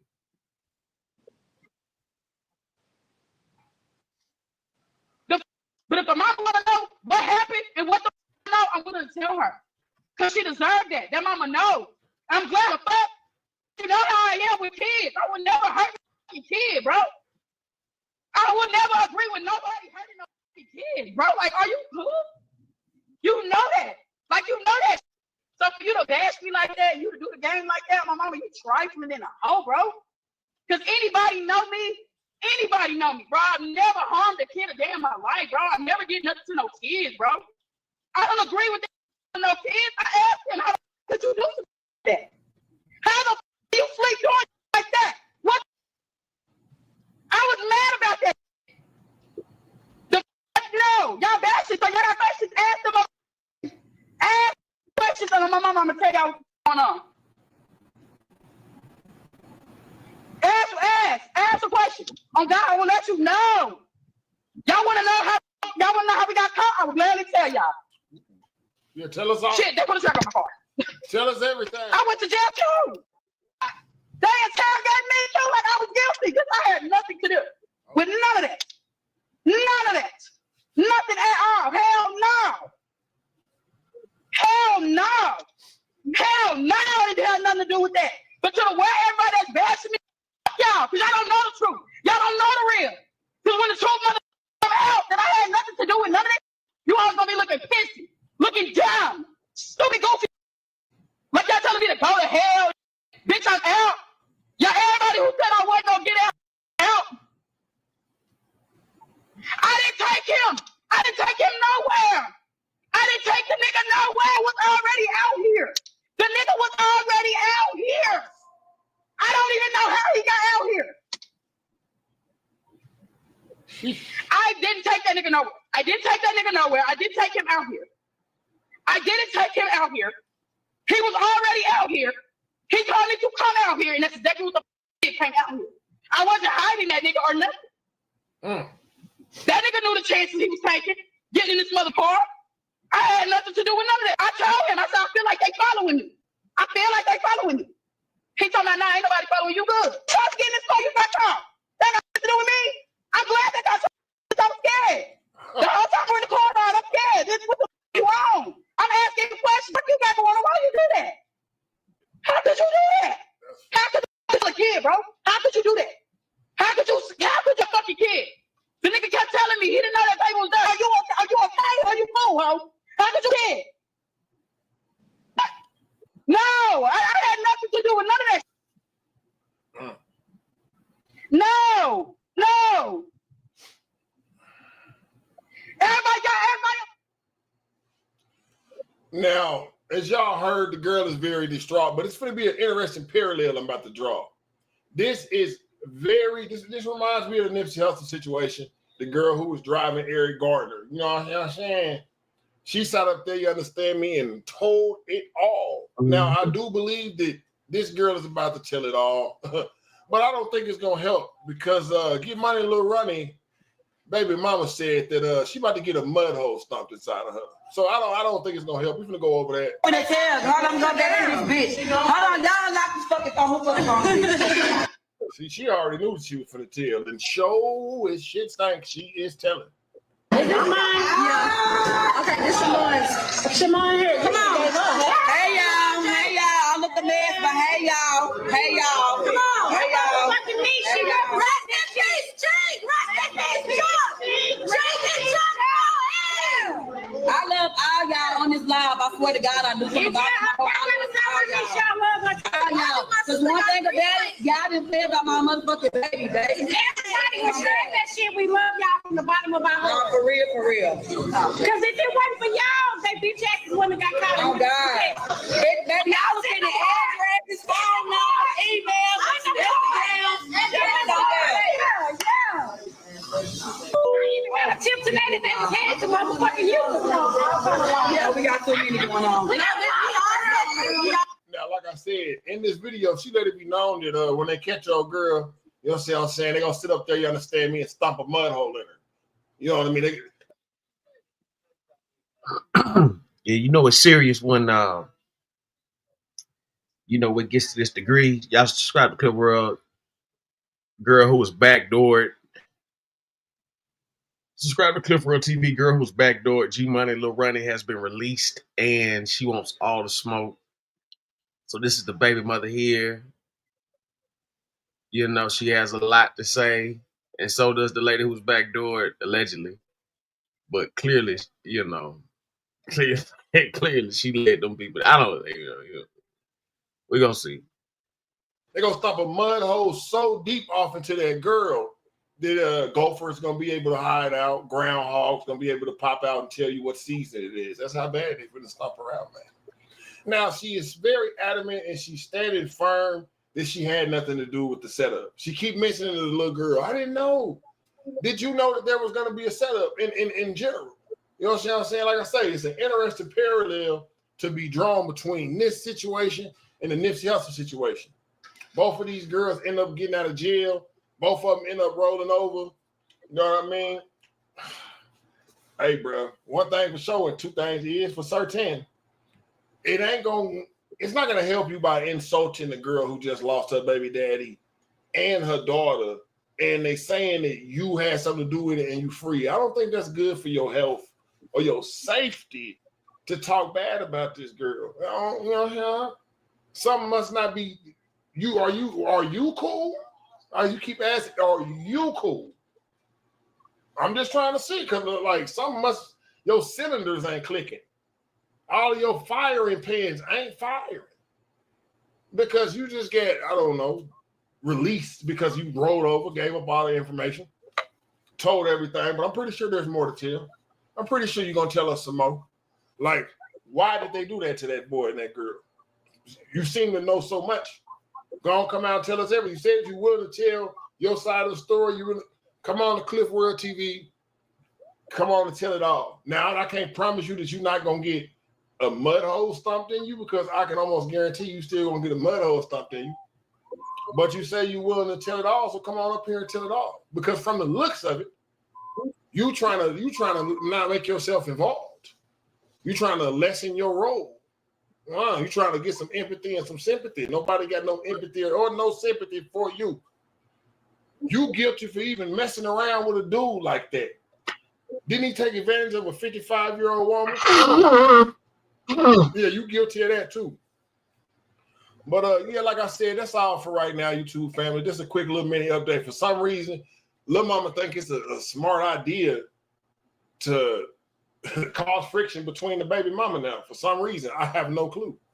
They done let her out, but I'm pretty sure that whatever county knows that she got harm coming her way soon. And I'm not trying to tell y'all to do that or nothing like that. I'm not stupid. I know that 1 + 1 definitely equals 2. And one.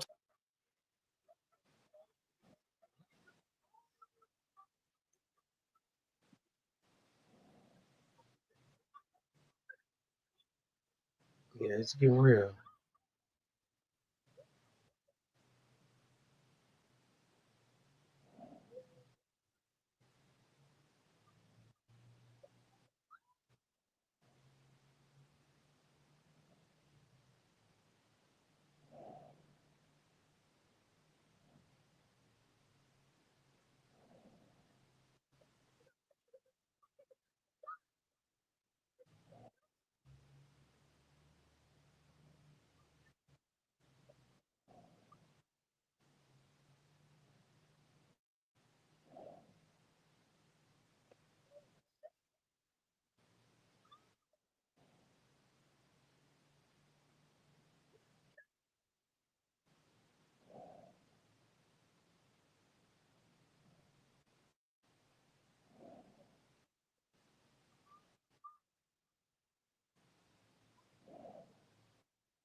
All right, let's go to KSDK. Shock reaction of the hockey community after third suspect indicted on Colin Brown shooting. A third suspect. Subscribe KSDK News. A third suspect facing charges in the death of Colin Brown. I knew about the first person that was arrested. I didn't know the second, and now to have a third, that's very troubling. How the hockey community is taking in the news as the case surrounding the hockey player's death continues to develop. Good evening, everyone. I'm Robert Townsend. A third person is facing murder charges in connection to the deadly shooting of CBC hockey player Colin Brown. Your Side's Andy Krall has more details from investigators and the local hockey community still continuing to rally together. A grand jury indicted 27-year-old Diamond Balcom Thursday on several charges, including first-degree murder. A source tells us she's the sister of Donovan Balcom Jr., who also faces charges in the November shooting on I-55 that killed 16-year-old Colin Brown. I didn't even know there was a second person. As open skate and practices at Centene Community Ice Rink rushed by Saturday, people like Kathy Swearingen, who have been following the ripples of Brown's death, reacted to the latest update as she watched her 10-year-old great-grandson Oliver and grandson, Jeremy Kirby, play Brown's beloved game. I knew about the first person that was arrested. I didn't know the second, and now to have a third, that's very troubling, very sad. It was back in January when Centene hosted a pair of memorial games for Colin Brown. Now, 2 months later, with a third suspect being charged in the deadly case, hockey families tell me that they're still heartbroken, but unsurprised by the closeness brought by the sport. Very sad story, but I do know that the hockey community is very tight-knit and support their own. So it sounds like I didn't know him or his family personally, but it sounds like they've had a lot of support. Colin and his dad, Calvin, were heading home from a hockey game when he was hit by a stray bullet near Loughborough. Besides the two Balcombs, Garrett Jordan is still charged with first-degree murder along with other counts. With each new development, the hockey community is recognizing how much Colin's former CBC and African Americans teammates are leaning on each other, along with his family. They are very close. They're very team-oriented, and so they support their own. Annie Kroll, 5 on your side. Diamond Balcom is currently being held in the Jefferson County Jail without bond. Officials say her bond hearing will likely be on Monday. Those police shot a man this morning during an attempted arrest. This happened off Kings Highway in North City. Officers say they got an alert that a car wanted in connection with a stealing incident was spotted in the area around 1 this morning. Now, when police tried to make a stop, the suspect tried to get away. He crashed in front of a home and tried hiding in a nearby yard. When an officer tried to take the suspect into custody, the officers started firing shots. The suspect was seriously hurt and taken to a hospital. The police officers were not hurt. Police found a gun in the vehicle plus 2 weapons. We will definitely continue to update this story as we learn more. The gun and 2 women. Shit, this motherfucker was on a mission. Real tough.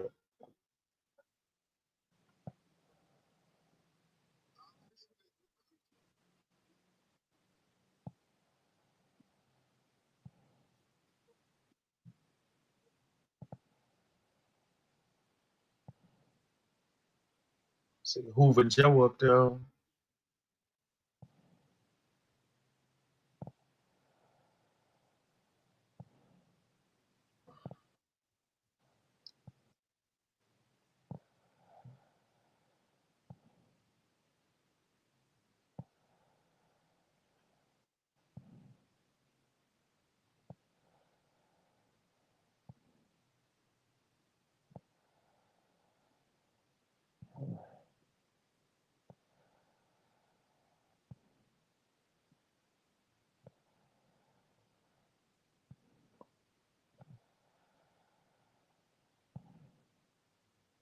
I thought this was a interesting topic.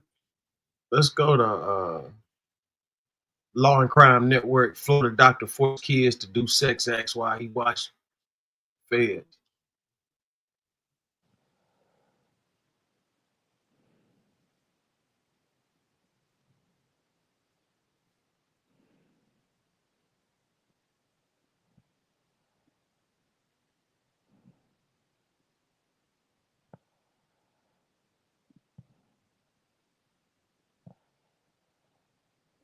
The horrific acts Leedy instructed them to do.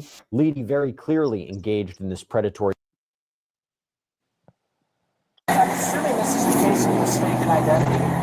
I know nothing of a warrant, and I'm gainfully employed, I'm a physician. We're getting a look at the moment police took a dangerous suspect into custody. This Florida doctor is accused of doing things to children that I will tell you right now, I have never even heard of before.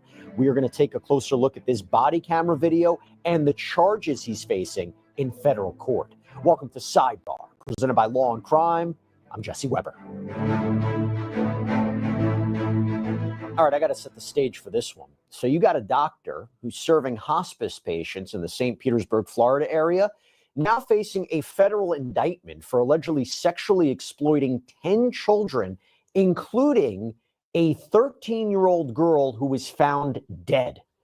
We have 59-year-old Stephen Leedy, arrested last year just before Christmas in Holly Springs, Georgia. This is north of Atlanta.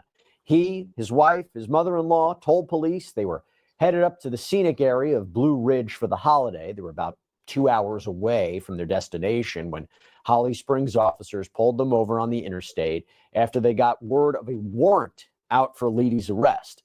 Now, Leedy was calm as officers instructed him to get out of the SUV. Step out. Step out of the car.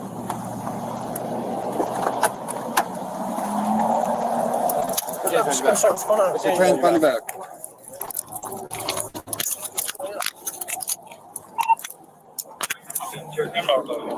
All righty. Stop with her. Sit right here.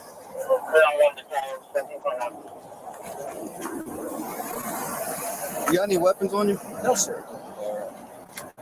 You want to turn around for me?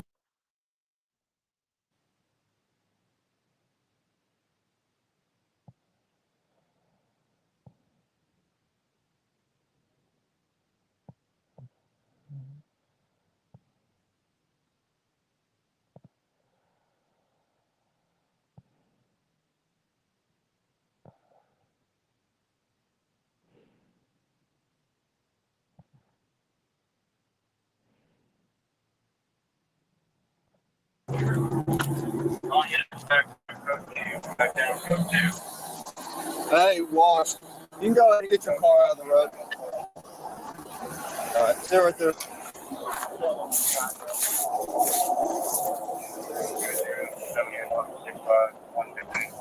Let us get everything situated and I'll update you in just a second, okay?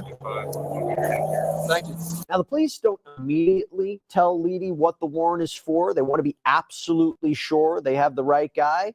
And as they work to confirm Leedy's identity with other agencies, the doctor questions why he would have a warrant. Assuming this is a case of mistaken identity, I know nothing of a warrant. I'm gainfully employed. I'm a physician.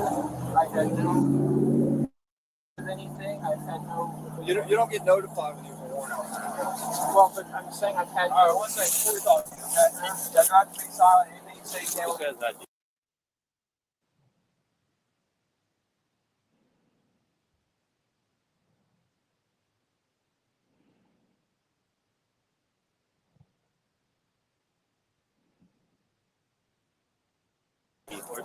So an officer reads Leedy his rights, pats him down, and then sits him in the back of a patrol car. They've been, we got a bullet on this tag, but with you with a warrant, okay? Would I know something about this? Would I know that there was some issue? Sergeant's got it. He took it. They wouldn't notify you of a warrant. I'm a hospice physician. I paid my taxes. I'm in good standing. I haven't. So that also did read you your rights, right? You understand them fully, correct? I did. I'm not telling you anything.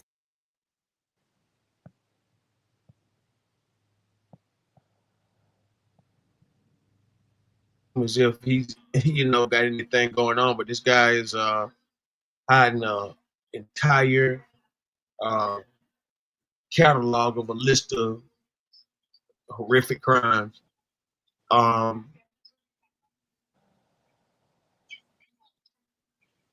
It's not even funny.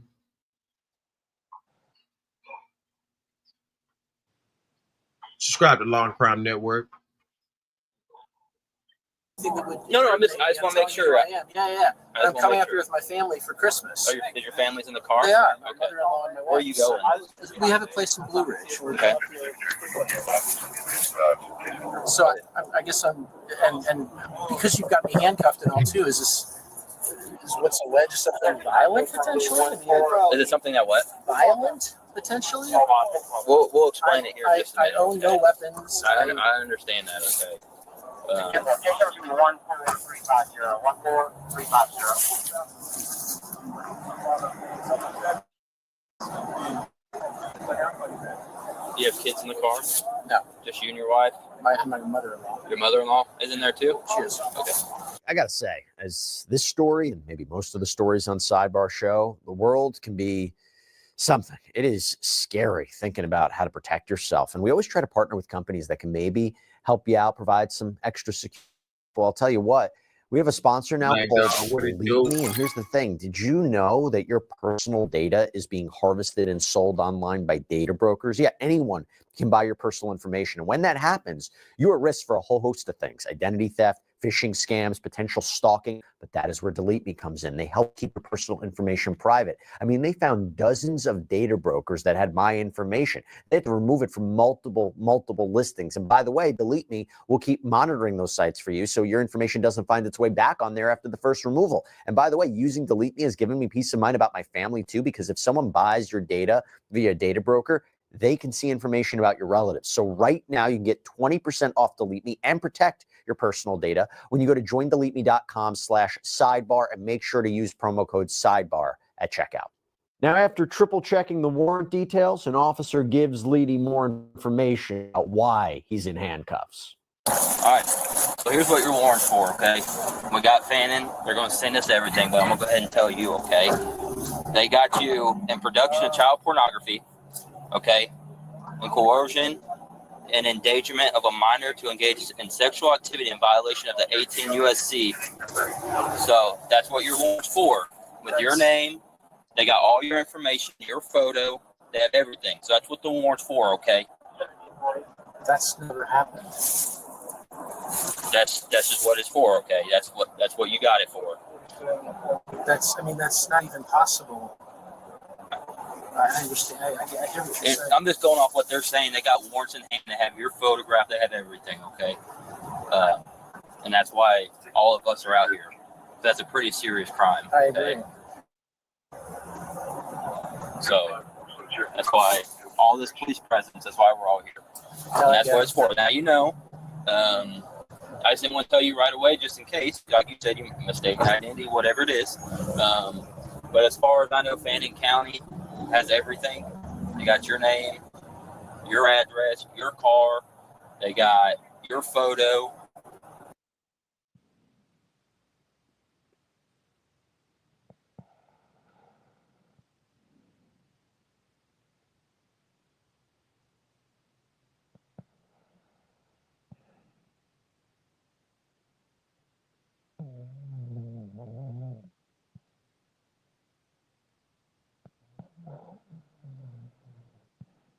Nico salute. Same crook, Black Dog, deuce. Hassan Tariq, carry me for the win. They got warrants in hand for you. Okay? So that's where we're at right now, okay? So, you don't have information. Yeah, I don't have anything other than what the warrant says right now. We're on the phone with Fannin County. They're going to send us everything. So that's what it is right now, okay? This doesn't make any sense, but I understand. I wish I could tell you more. We're heading to Fannin County. I mean, that's where our cabin is. Well, that's who has the warrant for you. We have rental. I'm just racking my brain here. We have rental cabins. Find out which one is his phone. And where's your phone? It's in my car. What does it look like? It's a yellow. It's a yellow phone in the car. That officer's going to get it, okay? Is there anything illegal in the car? No. Nothing? We're going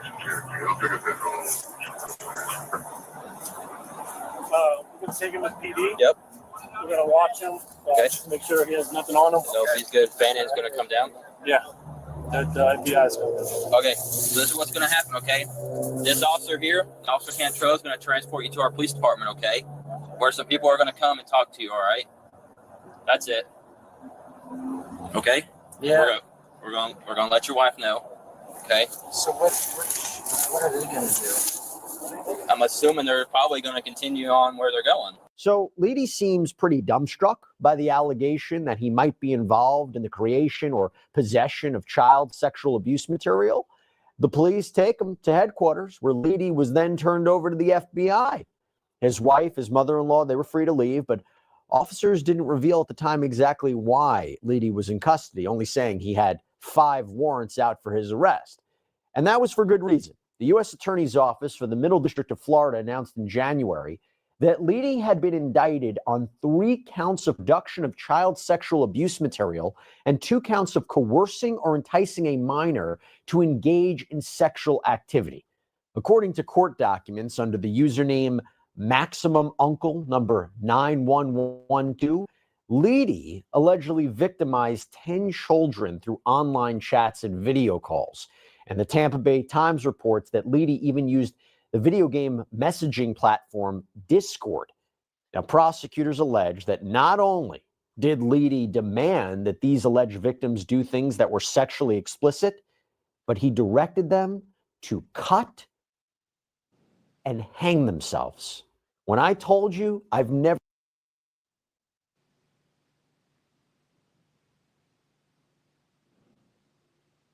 heard anything like this before, that's what I'm talking about. You know what happened? Because of instruction, prosecutors allege that a 13-year-old girl was found dead in November of 2022, that she was found in front of her phone, quote, in a manner consistent with instructions Leedy had previously provided her. So investigators, they searched this young girl's phone and they found messages. They found messages with Maximum Uncle, who police say they were able to identify as Mr. Leedy. And by the way, according to People magazine, investigators claim that the conversations prove Leedy was aware that these alleged victims were in fact minors. This 13-year-old's death, it was ruled accidental, according to a Pasco County Sheriff's Office email to the Tampa Bay Times. But in terms of liability, in terms of who might be responsible, let's talk about this. So the motion for pretrial detention that was filed by federal prosecutors, it is incredibly graphic. It is so graphic that we can only include portions of it here. And it's pretty disgusting to read. It actually made me nauseous. I'm not going to lie to you. It includes messages that Leedy reportedly sent to children, asking them to perform vulgar sex acts on camera. The motion, as well as the indictment itself, names 3 alleged victims. Minor victim number 1, that is the 13-year-old girl who was found dead in the bathroom of her home in 2022. Minor victim 2, according to the pretrial detention motion, was 13 when she started talking to Leedy. And then minor victim 3 reportedly told Leedy at first that she was 16, but in reality, prosecutors say she was 11 or 12 years old when the alleged abuse started. According to the motion, quote, on or about October 30th, 2022, Leedy sent minor victim 1 the following message while the two were engaged in a video chat during which Leedy was nude. Leedy wrote, or allegedly wrote, "Yay, can you get naked and take a video of us both and send it to me on here?" The filing goes on to say that the victim got completely undressed and that Leedy started pleasuring himself. In another message to another young victim, Leedy allegedly wrote, "Go get the belt so we can start choking you. Put it on loose. Have you ever put the end of the belt over the top of your door and then close the door? Make the belt tighter." This is some of the most disgusting stuff I have ever read.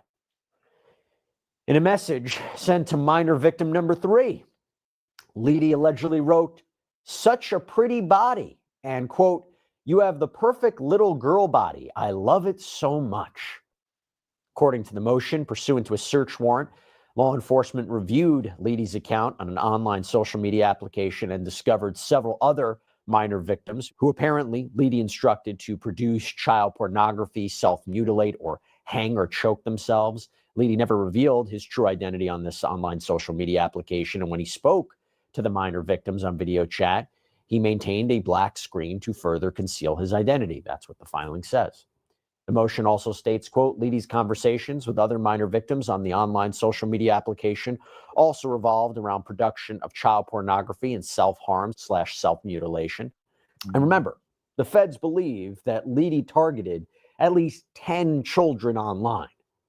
So let's take a look at what Leedy is charged with here, okay?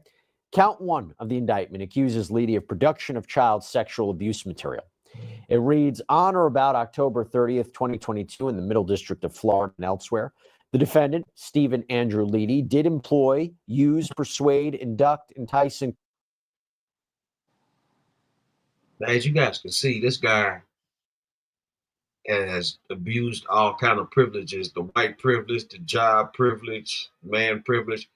I mean, the list goes on and on. I mean, these are a lot of accusations for one man.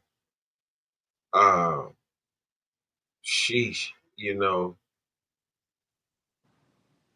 So yeah, I've never heard of some of this type of stuff myself.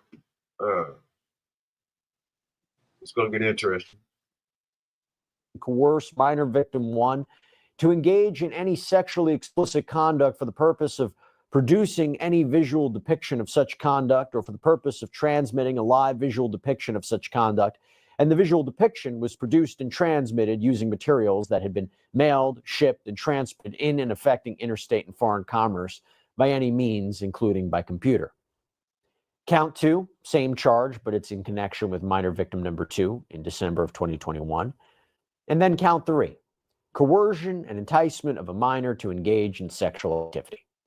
The indictment reads, from on or about December 4th, 2021 through on or about July 6, 2022 in the Middle District of Florida and elsewhere, the defendant, Stephen Andrew Leedy, using a facility and means of interstate commerce, did knowingly persuade, induce, entice, and coerce an individual who had not attained the age of 18 years, minor victim 2, to engage in sexual activity for which any person could be charged with a criminal offense, specifically Florida statute, lewd or lascivious battery, lewd or lascivious conduct, sexual performance by a child, and prohibited computer usage.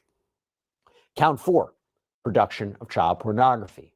Count 5, coercion and enticement of a minor to engage in sexual activity and their connection with victim 3 in November of 2021. Now, Leedy was arraigned on the charges. He entered a not guilty plea in January. But when it came to whether or not Leedy would be granted pretrial release, prosecutors said, maybe not surprisingly, he was a danger to the community. The motion for pretrial detention reads, the court must order detention if, after holding a hearing, it determines that no condition or combination of conditions will reasonably assure the appearance of the defendant as required and the safety of any other person in the community. The court applies a preponderance of the evidence standard in determining whether the defendant poses a flight risk and a clear and convincing standard in determining whether the defendant poses a danger to the community. Those are obviously lower standards than beyond a reasonable doubt. It goes on to say, quote, in determining whether detention is warranted, the court must consider the following factors: the nature and circumstances of the offense charged, the weight of the evidence against the person, the history and characteristics of the person, including the person's character, physical and mental condition, family ties, employment, financial resources, length of residence in the community, community ties, past conduct, history relating to drug or alcohol abuse, criminal history, and record concerning appearances at court proceedings, the nature and seriousness of the danger to any person in the community that would be posed by the person's release. Here, the factors generally weigh in favor of detention. The nature and circumstances of the offenses charged are extremely serious. Leedy directed the 3 minor victims named in the indictment, along with approximately 7 additional minor victims, to produce child pornography while on video calls with him to satisfy his own sexual deviant interest in children. The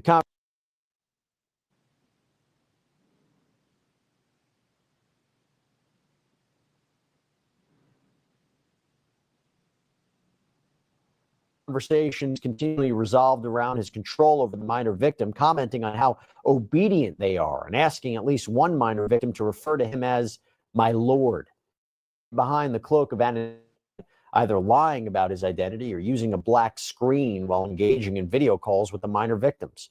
He directed several of the minor victims to engage in self-mutilation, specifically telling them how and where to cut themselves. Additionally, Leedy directed several of the minor victims to choke and hang themselves while he watched. Everything that Leedy instructed these minor victims to do was either physically or mentally detrimental to the minor victims. He had absolutely no disregard, although I think they meant regard, for their safety, and took advantage of children more than half his age to gratify himself. The weight of the evidence against Leedy is extremely strong. Through social media conversations and investigative means, law enforcement confirmed Leedy's ownership of the account used to encourage minors to engage in sadistic and sexual behavior.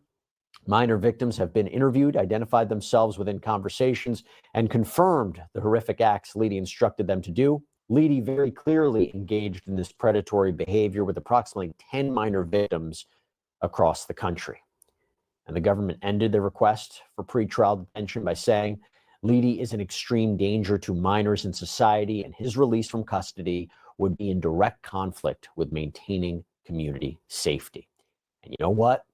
The judge agreed, noting in her decision, there is a rebuttable presumption that no condition or combination of conditions will reasonably assure the appearance of the defendant as required and the safety of the community because there is probable cause to believe that the defendant committed one or more of the following offenses. And then the box next to an offense involving a minor victim is checked.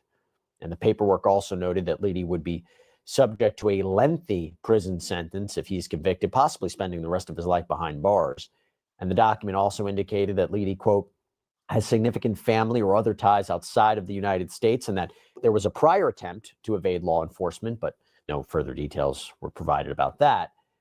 Now, first, I have to just talk about something. So these are incredibly serious charges, and I think it's a fair argument to make that they have a lot of evidence proving he did this. So a lot of people might be saying, how come he's also not charged with manslaughter or murder or criminally negligent homicide when it comes to the death of the 13-year-old? Well, first of all, these are federal charges, not state charges. He could be charged at a state level. It may be more difficult to prove manslaughter, acting recklessly in a way that caused the death of another, but not unheard of. Remember the Michelle Carter case in Massachusetts? Someone could persuade somebody else to engage in a reckless conduct, and they may be held on the hook. I mean, look at the parents of school shooters who have been found guilty of manslaughter. If you create a reckless condition whereby somebody engages in conduct and somebody dies. So it's not outside the realm of possibility he could be charged with that, but he's facing incredibly serious charges at the federal level. There's a strong possibility he would be convicted if this goes to trial based purely on this evidence, although he is entitled to a defense, of course.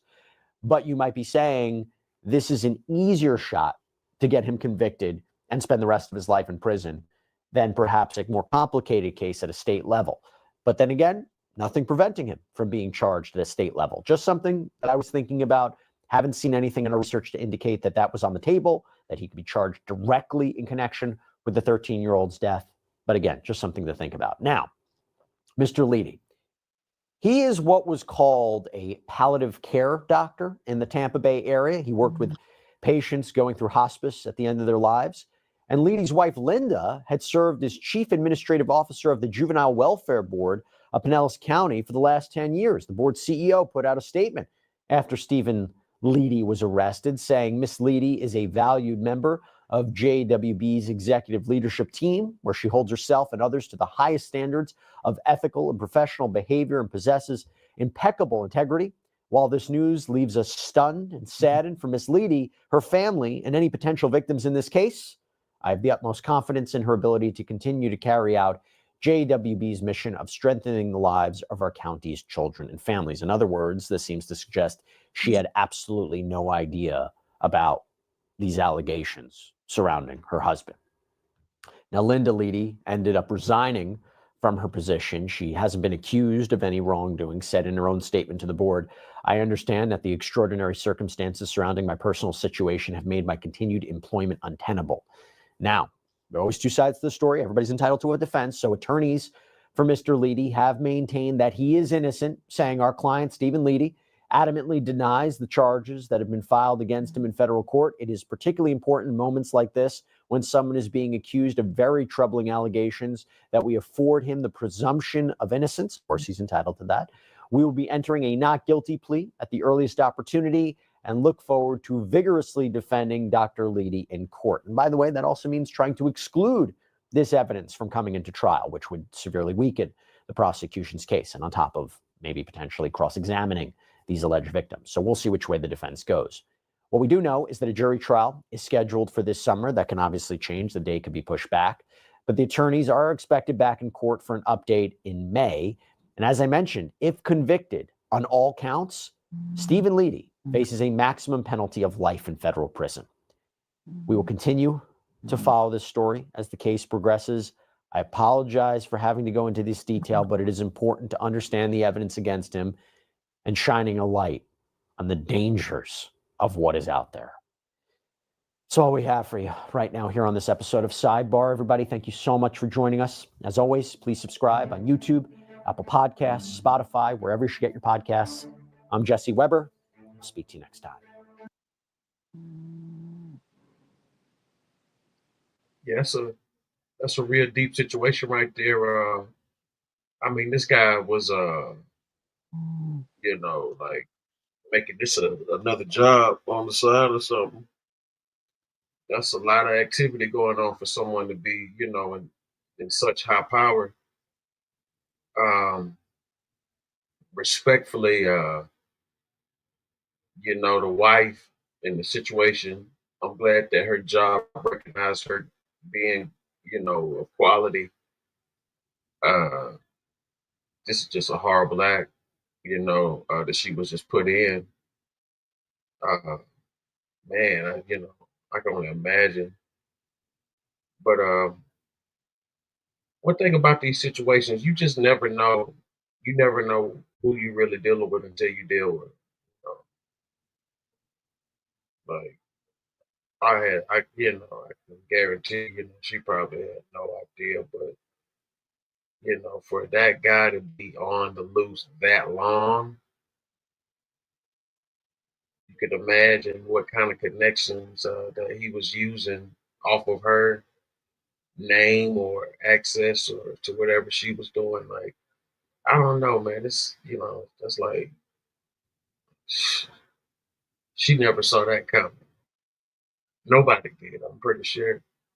Nobody sees these weirdos, man. Like nobody would ever guess it. And this guy is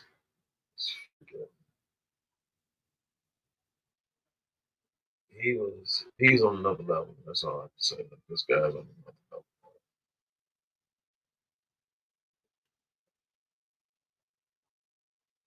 Um, I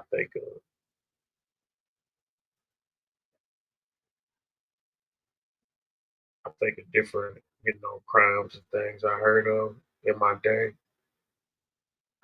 This definitely by far is one of the first of its kind. I mean, I've heard some,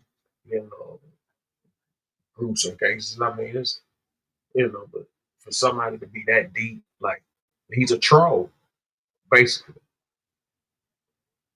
He's a ruthless troll. And I don't think people understand that. Like, I'm looking at it for what it is. Like, I'm listening to what they're saying. And he's a troll. He's a troll. And I'm trying to figure out what kind of people are these that are, you know, like, I, I don't,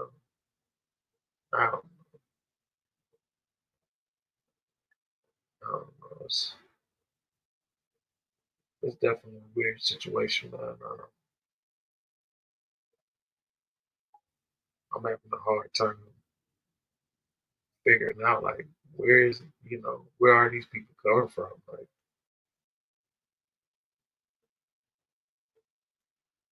how is this happening?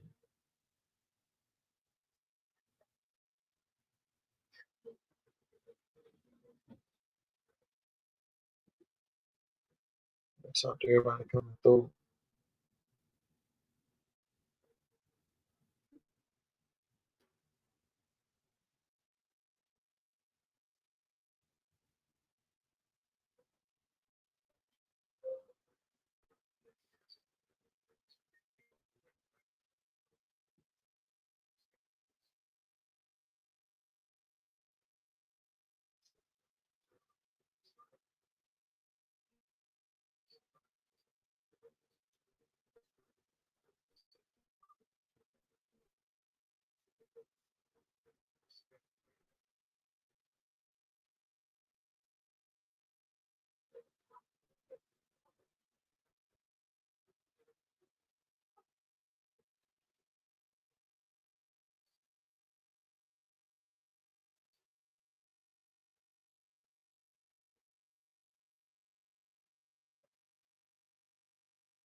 Let's go to Forbes breaking news. Blunt Rochester asks FDA nominee, will you ensure information is free from political?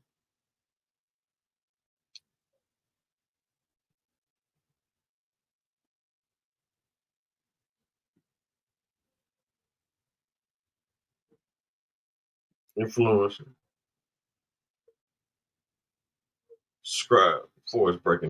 Senator Blunt, Rochester. Thank you, Mr. Chairman. And thank you so much, Dr. McCarty, for taking time to meet with me. I found that most parents would do anything to keep their children safe and healthy, which is why we probably see so much intense debate on the best ways to protect our children.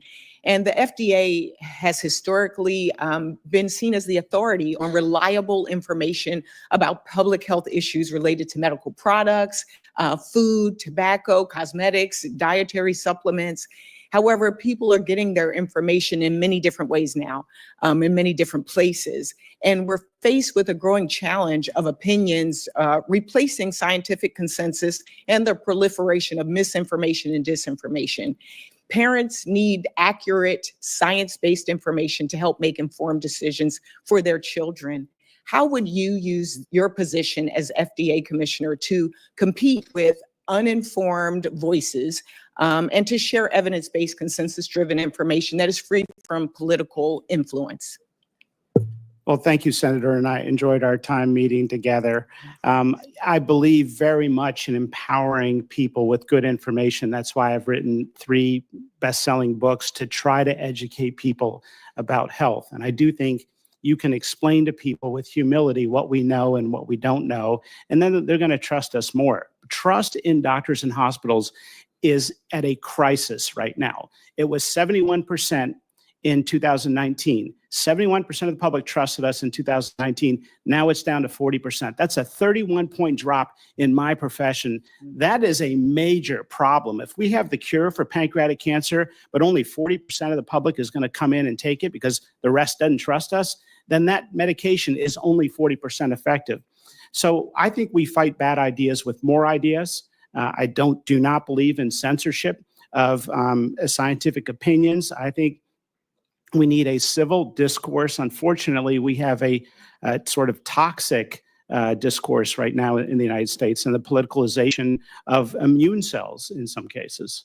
One of my big concerns is that who those voices are and that they really be robust, scientifically trusted messengers as well. One of the other big issues that we're facing are drug shortages that have reached an all-time high, threatening access to products that we use every day, from IV bags to life-saving drugs for cancer. It's particularly concerning for children's hospitals because of pediatric drugs and supplies that must be formulated to accommodate children's unique needs. Do you agree, and this is kind of a yes or no, this is a yes or no. Do you agree that the FDA should play a leading role in mitigating drug shortages? I love yes and no questions. Good. Can you do it? A leading role. They should take a role. I think the problem is much bigger than the FDA. So yes or no, you're like not sure if it's a yes or no. I would refer you to my article in JAMA Right. on this topic. And I want to shift to clinical trials as well. You agreed, we talked about the importance of clinical trial diversity, but I want an assurance that you will stand up to any Trump administration actions that conflict with this. So again, yes or no, do you believe clinical trial diversity is critically important? That's an easy one. Well, if you're talking about a trial of sickle cell disease, are we saying that we need to have white people in a trial of sickle cell disease? I believe in common sense, and I believe in clinical trial diversity both. And so I believe if you're going to make results extrapolated to the general population, you should have results in those populations that you're making recommendations for. That one was an easy one. Do you think it is acceptable for the administration to remove congressionally mandated guidance document on clinical trial diversity? I'm not familiar with that. Should you be confirmed, will you reinstate and finalize this document after you look at it as one of your first actions? Would you take a look at that? Could you commit to looking at that? Yes, Senator. Good answer. Will you restore the website for the Office of Minority Health and Health Equity? I'm not familiar with that website, Senator. if there was one and you knew there was one, would you restore the website that would provide information to the American people? I think you're asking me to make a decision on information that I don't have. So you have my commitment to take a look at If you got the opportunity to review the website and then know that it would help to spread real information, science-based information, would you reinstate that website? I would be happy to review it. I have more questions that I will send as for the record, but particularly I'm concerned also about the Vaccines for Children program and making sure you've heard our colleagues talk about the cancellation of the meeting. This is not just about cost for families, which is huge right now, but it's also about coverage. And so I yield back my time, and I thank you so much, Doctor. Thank you, Senator. Salute to everybody tuning in. You know, what's weird about that is that they want so much secrecy about them, but they want to tell everything about you. On top of that, with those shots and everything, you know, they charge it like damn near $300 for that shot now. That was free. Sure. Just please. Man.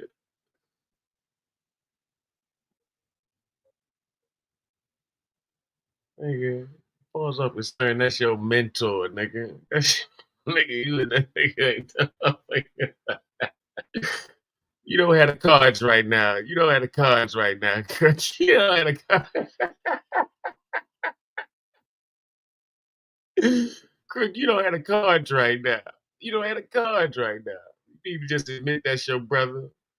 That's your twin.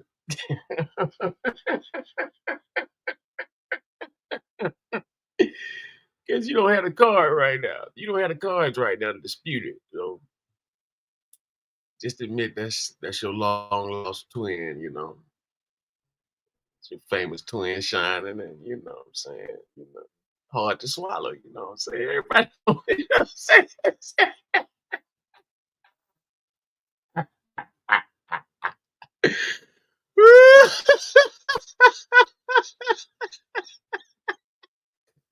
Just admit, man.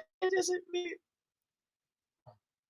Same group. Just admit we're brothers. I'm pale, you're dark. Just admit. Just admit it. And we can go on. Because right now you just don't have the cards. You don't have the cards right now. You don't have the cards right now.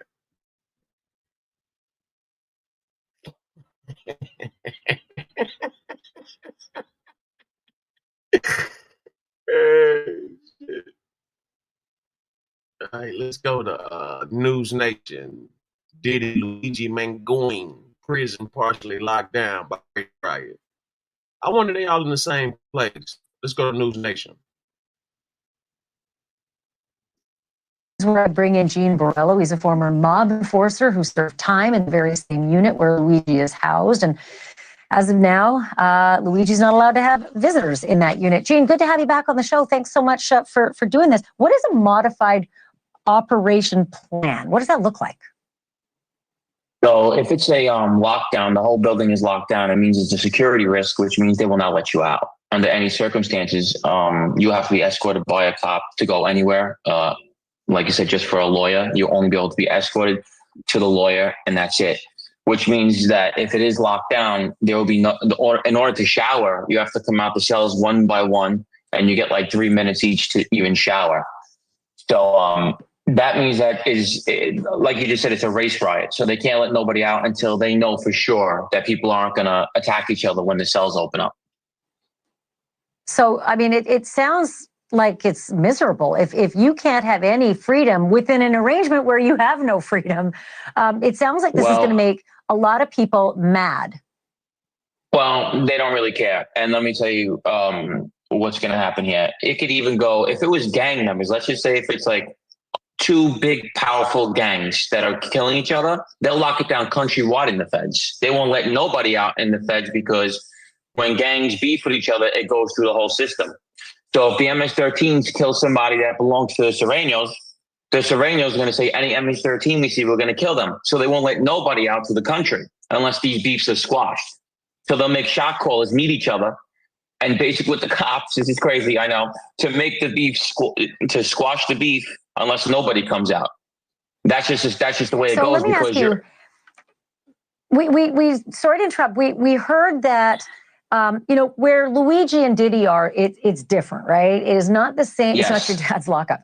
How will this modified plan, though, affect them? And might these race riots move their way into that unit as well? What happens to them? How different will their daily activities be?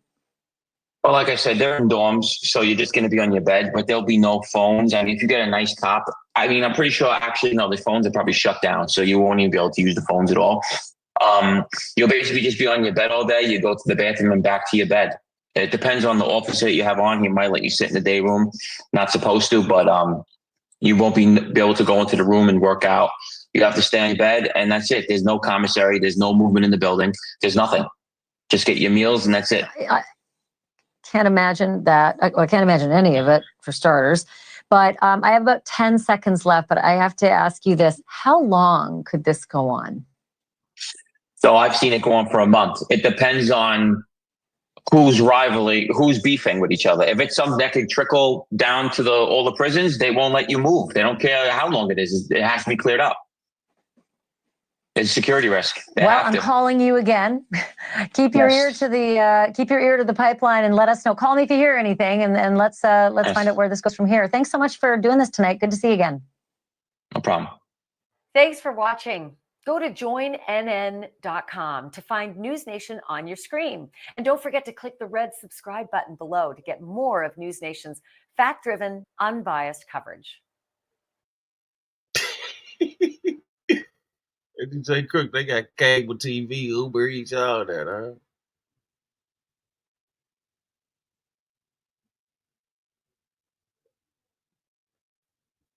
The motherfuckers over there, man, living it up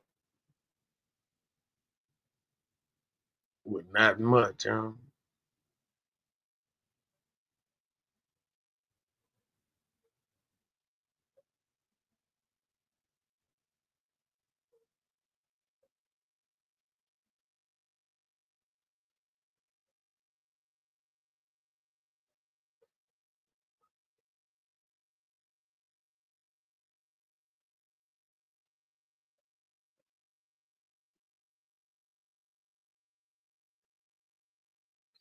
Let's check out some news, see what's going on.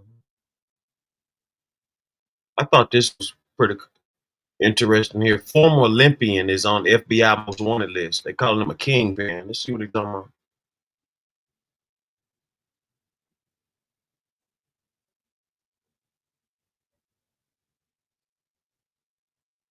Them niggas definitely got they definitely.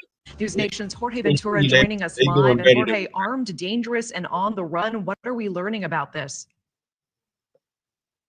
Hey, Natasha, the story sounds more like something out of a movie. Back in 2002, Ryan Wedding was an elite athlete and one of the few representing Canada in the Winter Olympics. You fast forward to today, now Ryan Wedding is on the FBI's 10 most wanted list. Authorities say they believe he's hiding out in Mexico and could resort to violence to protect his criminal empire.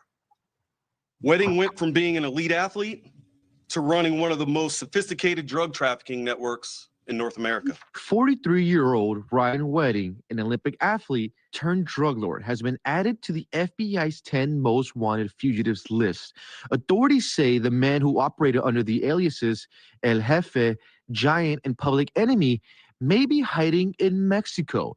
Investigators say Wedding led a transnational cocaine trafficking network, smuggling massive amounts of drugs from Colombia through Mexico and the U.S. into Canada. Ryan Wedding and his organization used Los Angeles as the primary hub for their narcotics operations.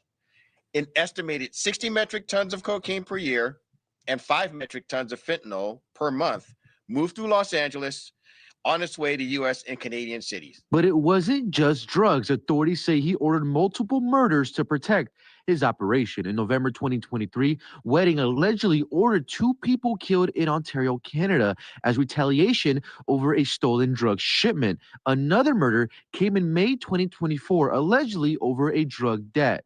Last year, authorities executed a major operation against Wedding's network, seizing more than 1.8 tons of cocaine, worth up to $25 million, $3.2 million in cryptocurrency, over $250,000 in cash, and multiple guns. Now, the U.S. State Department is offering a $10 million reward for information leading to his arrest and conviction.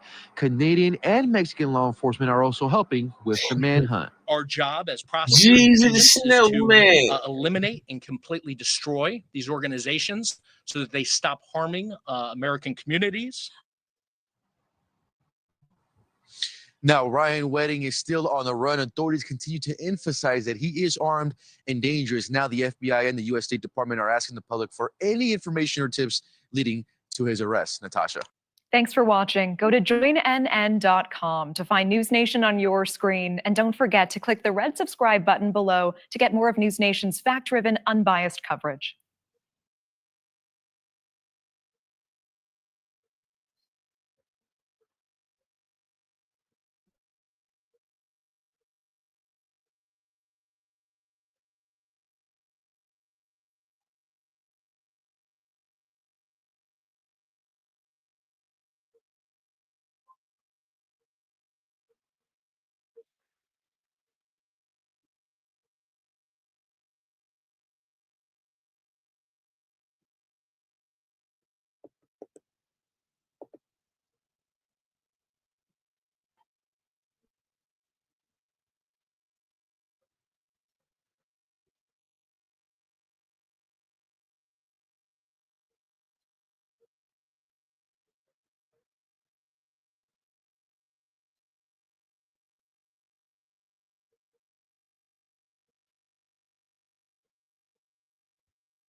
Let's go to Nancy Grace.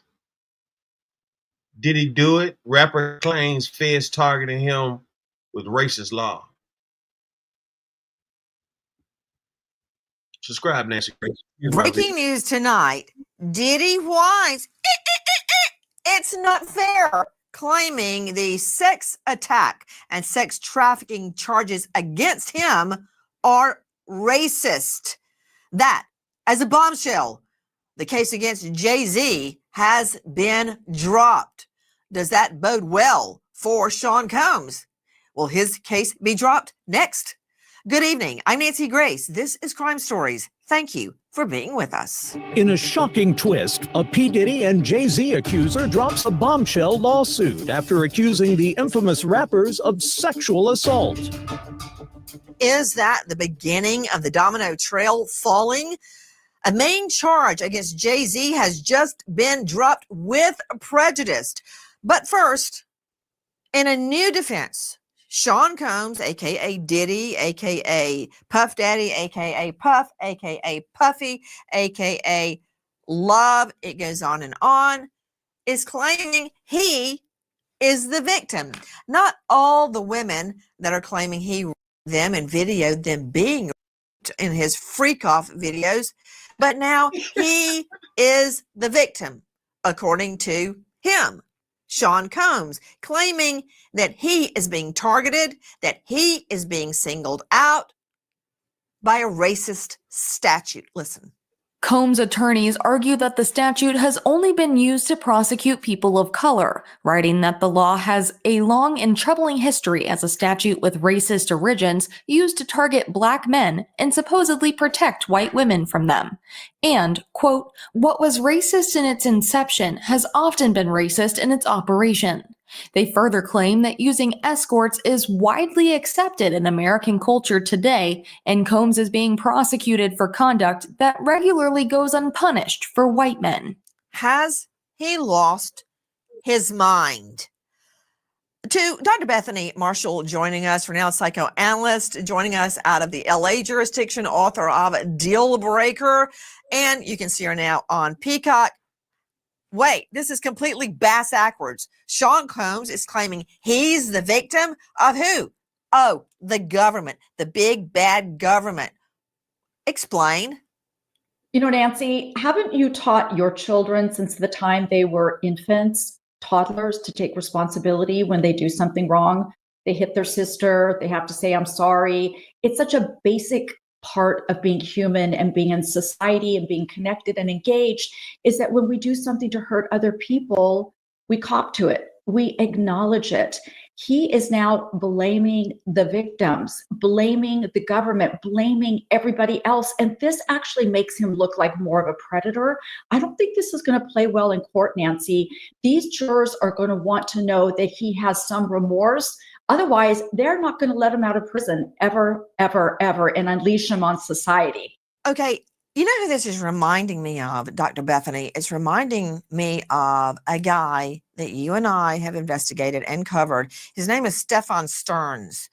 He is the boyfriend of a mom whose daughter just turned 13, and he, according to prosecutors, has been full on raping her for years in the mother's home. You know what his defense is? She started it. The 9-year-old girl started it. I mean, Dr. Bethany Marshall, instead of attacking the claims against him, he's claiming that he is the victim. Sean Combs is claiming he is the victim of a racist statute. That statute is to stop sex trafficking. So how does he turn into the victim, Dr. Bethany? You know, it shows lack of respect for the entire judicial system. It shows a lack of perspective and objectivity about how he's coming across to other people. In attacking our government, he's being very unsympathetic to how other people see him. And you know, Nancy, this idea of she made me do it, predators do this. They relegate blame to the victim rather than taking the responsibility themselves. This is especially pedophiles, it's their predator playbook. She made me do it. He made me do it. That little girl was so attractive. I just had to take her clothes off and her. That woman was drunk at my party and she was standing there naked with all those mirrors all around. What did she think I was going to do? Never mind that P. Diddy is the one who installed the mirrors. To Rob Shooter joining me, host of Naughty But Nice podcast and former publicist for Sean Combs. He's the author of The 4-Word Answer. Now, Nancy Grace has a lot to say, and so does many others. I'm gonna tell you something. Puffy really fucked up with this. I don't, you know what I'm saying? I don't really agree with all that sexual shit. I don't think all that's true. But man, he really fucked up, man, this time.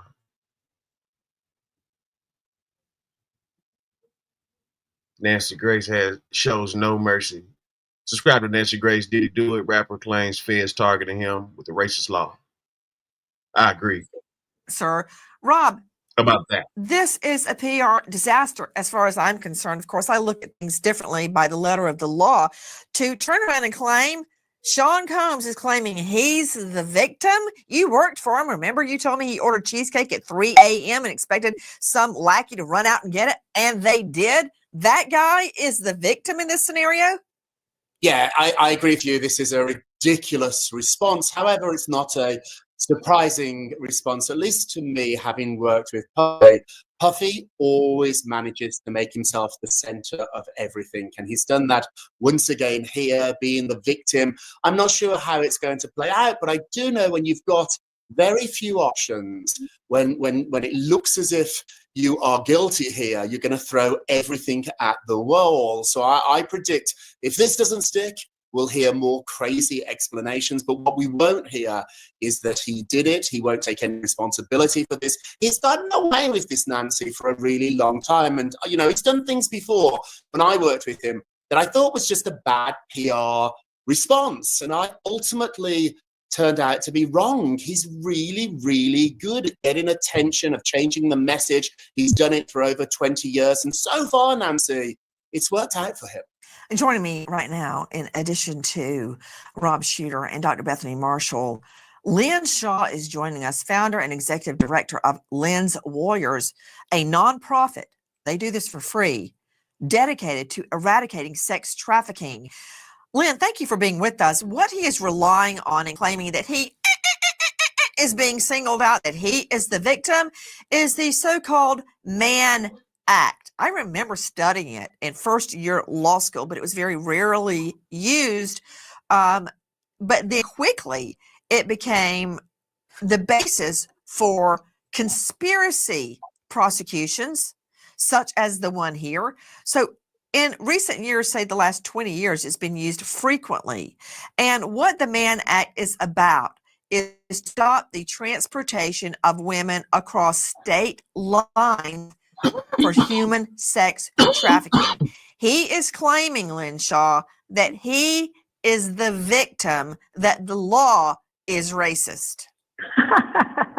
Nancy, let me tell you, right now I am standing in Brooklyn, New York, down the street from the Metropolitan Detention Center. It is taking all my strength to hold back from walking down there to slap some sense into some people. I am here with victims of abuse, we are seeking safe housing for these people, domestic violence. We are fighting for this. The Mann Act, the way this case will stick, and I have always maintained, is that we have to have the Mann Act enforced, sex trafficking over state lines, to make all charges stick. And then we have to go down that hole of minors. I still maintain we're not covering that enough. We're not digging into that enough. But while I stand here knowing down the street that Dirty Diddy is getting 3 square meals, and I'm standing here with survivors, and we're begging just to have juice and milk and a sandwich once a day covered, is unbelievable. As far as racist with that nonsense, and Rob said it, he's very good at spinning and being at the forefront and gaining attention, and everybody's covering it. But you know what? We're covering the reality, and it's about victims and supporting survivors. And you know what? He can't claim racist because we've got somebody like a Harvey Weinstein sitting in prison, probably dying in prison. So that, just throw that right out the window. Oh, So wait, you know what? I'm glad you brought him up, because Combs is arguing he's being singled out because of a racist statute that has been on the books for decades. But now somehow it's all about Diddy. There have been plenty of white guys and white women prosecuted under the Mann Act. Let me just start with a real legal term, jackass. Keith Rainier, listen. In their latest filing, Combs' defense writes, there has never been a similar RICO prosecution. No white person has ever been the target of a remotely similar case. However, Keith Rainier, the founder of personal development club Nexium that really served as a recruitment tool for the sex cult DOS, was convicted of both sex trafficking and racketeering about 6 years ago. Ghislaine Maxwell was also found guilty of violating the Mann Act even more recently. When I said that Keith Rainier was, technical legal term, a jackass, not only did he sex traffic women, he actually branded them, with a hot iron. Listen. I think doing the actual brand in an orderly fashion, each of the 7 strokes having a certain ritualization, each of the strokes has something that's said and maybe repeated after the stroke is done. The person who's being branded should be completely nude. Could also, of course, videoing it from different angles or whatever gives collateral.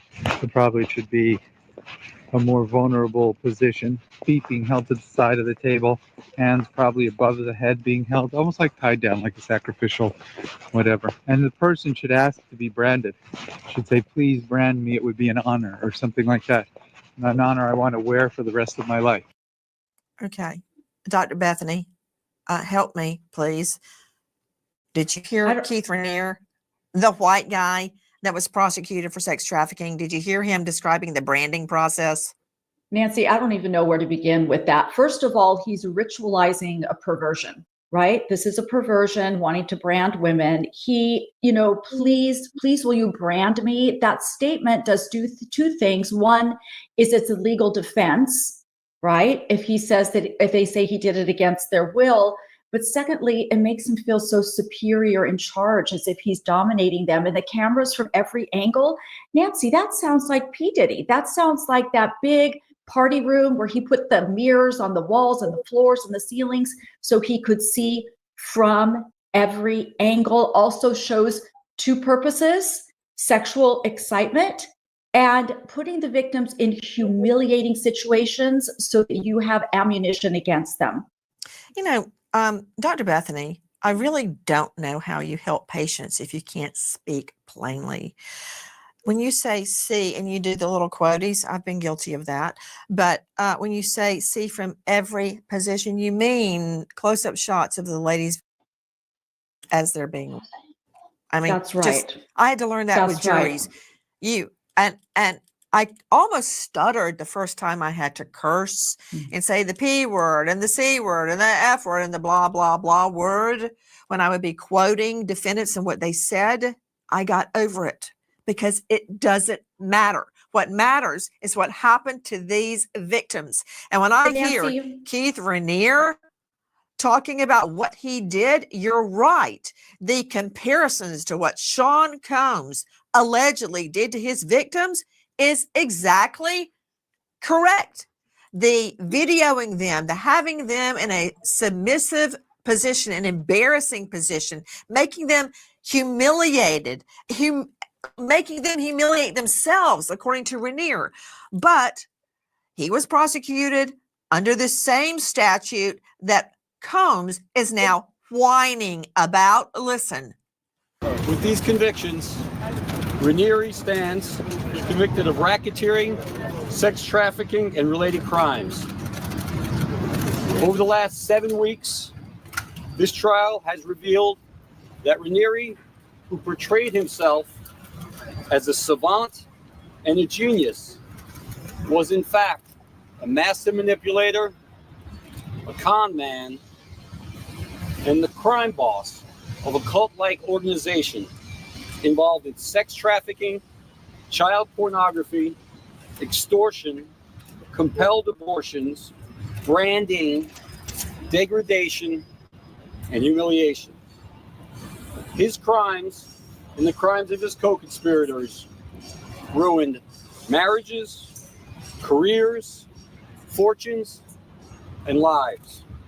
To Lynn Shaw joining us, the Manhattan founder, director, Lynn's Warriors, dedicated to eradicating human sex trafficking.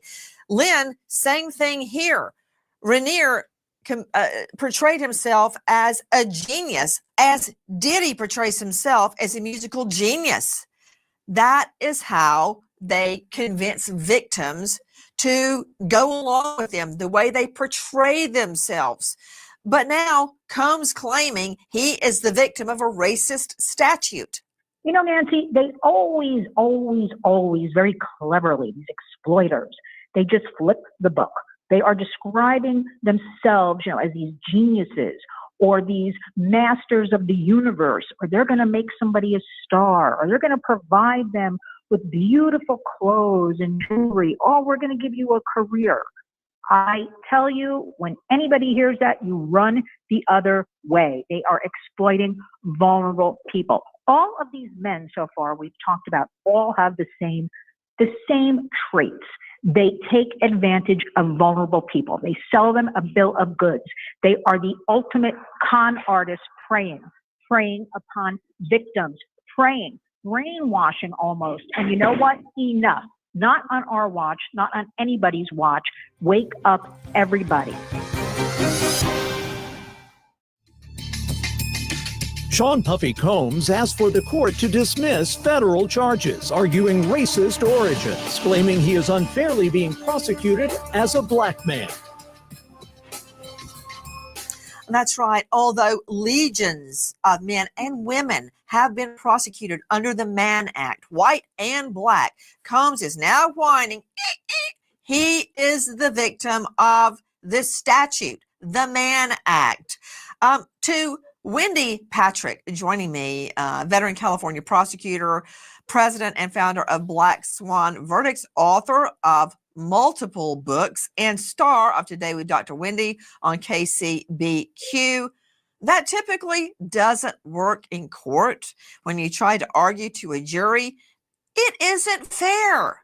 Right, especially when it's a statement that's not only ignorant but tone deaf. Exploiting vulnerability is a character flaw that really permeates these kinds of cases we've been discussing, all of whom have been prosecuted under the exact same statute, the Mann Act. So to come out and say something just absolutely factually wrong illustrates what my colleagues have, and I'll put it together and say, patterns make the predator with somebody like Sean Combs. It is this pattern of getting away with exploiting vulnerability for years. You gave the example of sending somebody out in the middle of the night for cheesecake, inviting over women and setting up this elaborate stage designed to humiliate and pervert the sex acts that went on there. That's what the testimony is going to be. And then claiming you're being targeted because of demographics instead of because of the deeds that were done.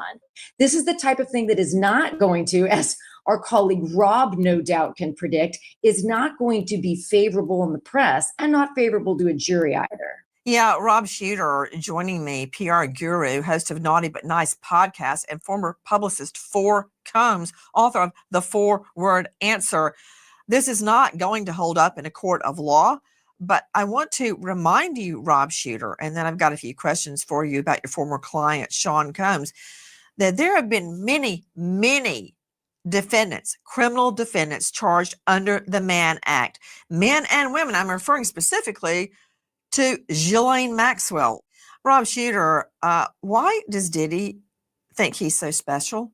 All of these people, including Ghislaine Maxwell, were prosecuted under the Mann Act. So is this more of, there she is behind bars right there. So is this more of his delusions of grandeur that somehow he's special and he's being persecuted? Is it a delusions of grandeur, or is it a martyr complex? I think it's a little bit of both here, Nancy. I think the delusions of grandeur, which what we would call delusions, Diddy would call a reality. This is somebody who has made almost $1 billion. This is somebody who has been up to yet really, really successful, believing in their own hype. And so we can't expect, even sitting in a prison cell, for that attitude to change. He thinks he's special. He always has thought he's special. And it's really important for us to remind everybody that this statute has been applied to black, white, male, female, because he's going to cherry pick the evidence here. And don't forget, Nancy, he has a really loud microphone. He's a big star, and there's a certain amount of his base who are going to believe what he is saying. So it's our job to make sure we put that record right. What is an example, Rob Shooter, of his delusions of grandeur, other than ordering cheesecake at 3 a.m. and getting it? I mean, somebody has to wake up, hear his request, go out, get in a car, and drive around to find cheesecake, get it, and bring it back at 3 a.m. Delusions of grandeur. Many, many other examples I have too with him. He would often turn up at fashion shows that he wasn't invited to in New York City and just sit down on the front row. And get this, Nancy, he wasn't kicked out. He got away with it. And so the more you get away with, the more you believe you are bulletproof. I believe Diddy thinks he can get away with this, and he will say and do whatever it takes to make that happen. As it relates to a white female prosecuted under the Mann Act for sex trafficking children. Listen. Maxwell and Epstein worked together to entice these minor victims to travel to Epstein's residences. Now, the Trump administration has released the some of the Epstein files. I don't know how good that'll be good of use to the public, but for those who want to know, there is a lot of documentation that's been recently released thanks to the Trump administration, along with the Martin Luther King, JFK assassination.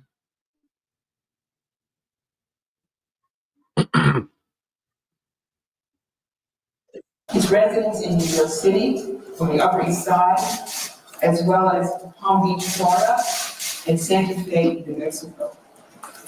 Some of the acts of abuse also took place in Maxwell's residence in London, England. Did you hear that? Bill Wolf joining me, former detective, Fairfax County, Virginia, in charge of Human Trafficking Task Force and author of Eradicating Human Trafficking, a transformative approach to collective impact. Did you hear all the locations where women and girls, young girls, were trafficked from London, Palm Beach, Manhattan, Santa Fe, even islands overseas, sex trafficked, transporting women and girls for the purpose of illegal sex acts? Same thing here. Yeah, I can tell you, Nancy, from my experience as a federal task force officer, I've locked up a lot of criminals for trafficking. White, black, male, female, it really doesn't matter. This is a crime that does not discriminate. And, you know, I have to tell you, you know, P. Diddy's not special. These are all excuses that I've heard in so many of the cases that I've worked, in so many interviews with traffickers post-arrest. These are all the same things that we hear over and over, driven by their narcissistic behaviors. So I hate to tell you, but he's not special in these claims. It's what they all say, and it's all nonsense. Rob Shooter, you worked for him. You were his PR guru. You made him think he's special. I wouldn't put that entirely on me, Nancy. I did work with him 20 years ago. He was starting out in the business, but even then, Nancy, he believed he was special. And let me just disagree a little bit with your guest. I do believe he is special because he keeps getting away with it. And so until he is held accountable, he's not going to stop. And for 20, 30 years, he's been at the top of the game here in New York, maybe even around the world. And so don't dismiss this. I know it's easy for all of us here to think this is all nonsense. He's really, really good at this. I would not be at all surprised if he doesn't convince people that this is a racist act and he is the victim. That's how good he is. You know what? You've got a point, Rob Shooter.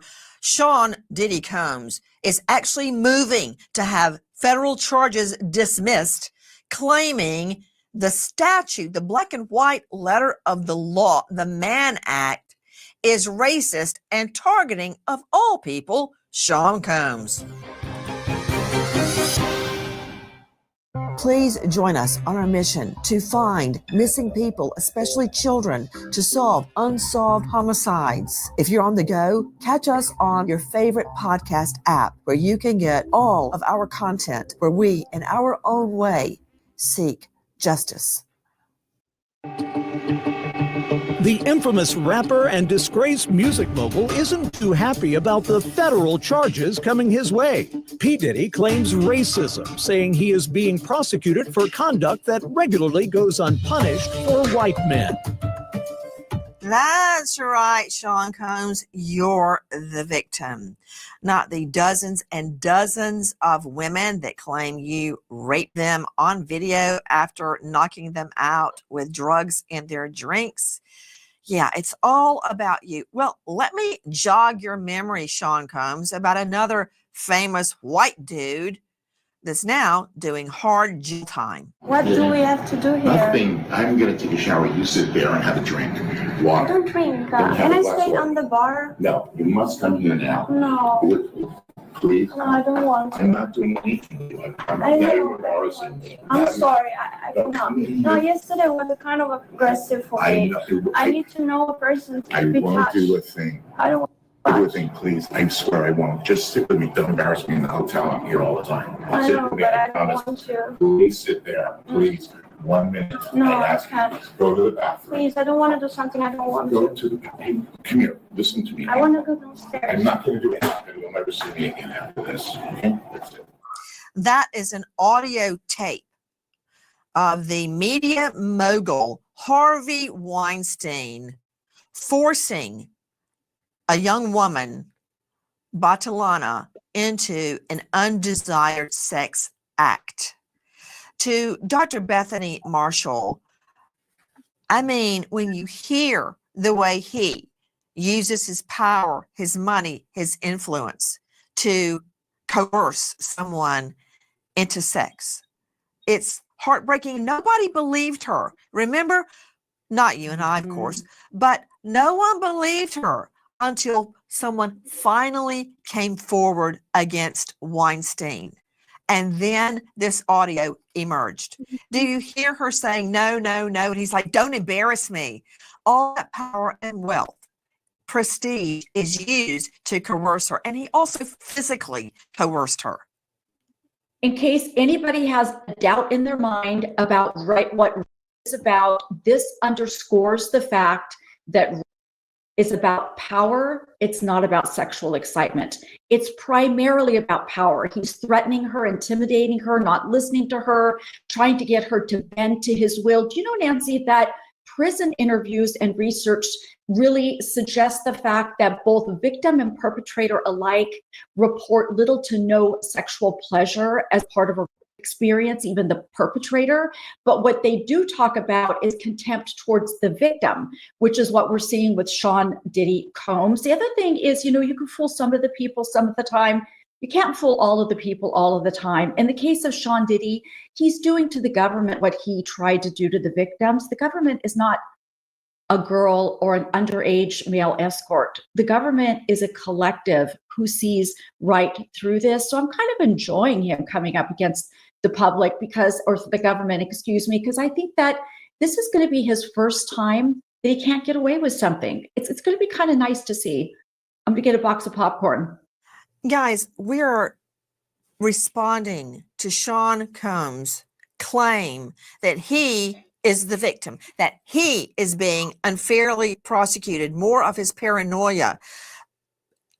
He claims that he is being subjected to a racist statute, but there have been many, many white men and women prosecuted for sex trafficking and under the Mann Act. Now, I want you to hear more of Harvey Weinstein, the multi-millionaire brought down. He's serving 23 years behind bars for this. Listen. If you embarrass me in this hotel, I'm not embarrassing you. It's just that I don't feel comfortable. I mean, don't have a fight with me in the It's not hall. nice. Please, I'm not going to do anything. I swear, my children.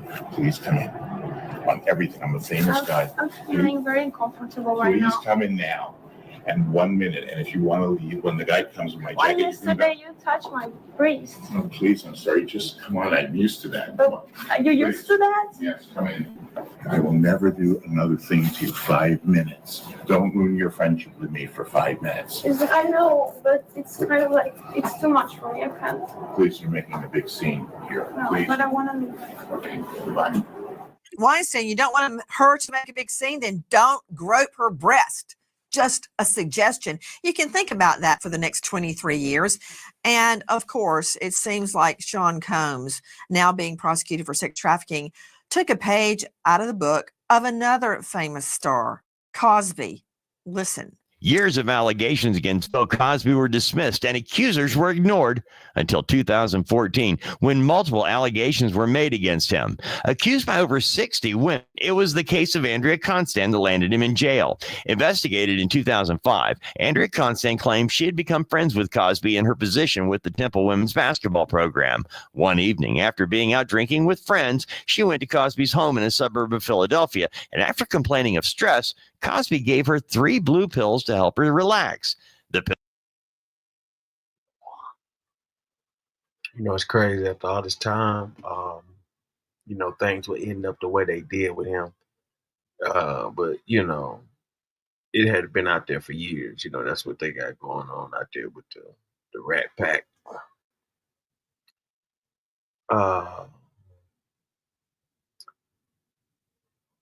Let's get back to it. Subscribe to National Grace.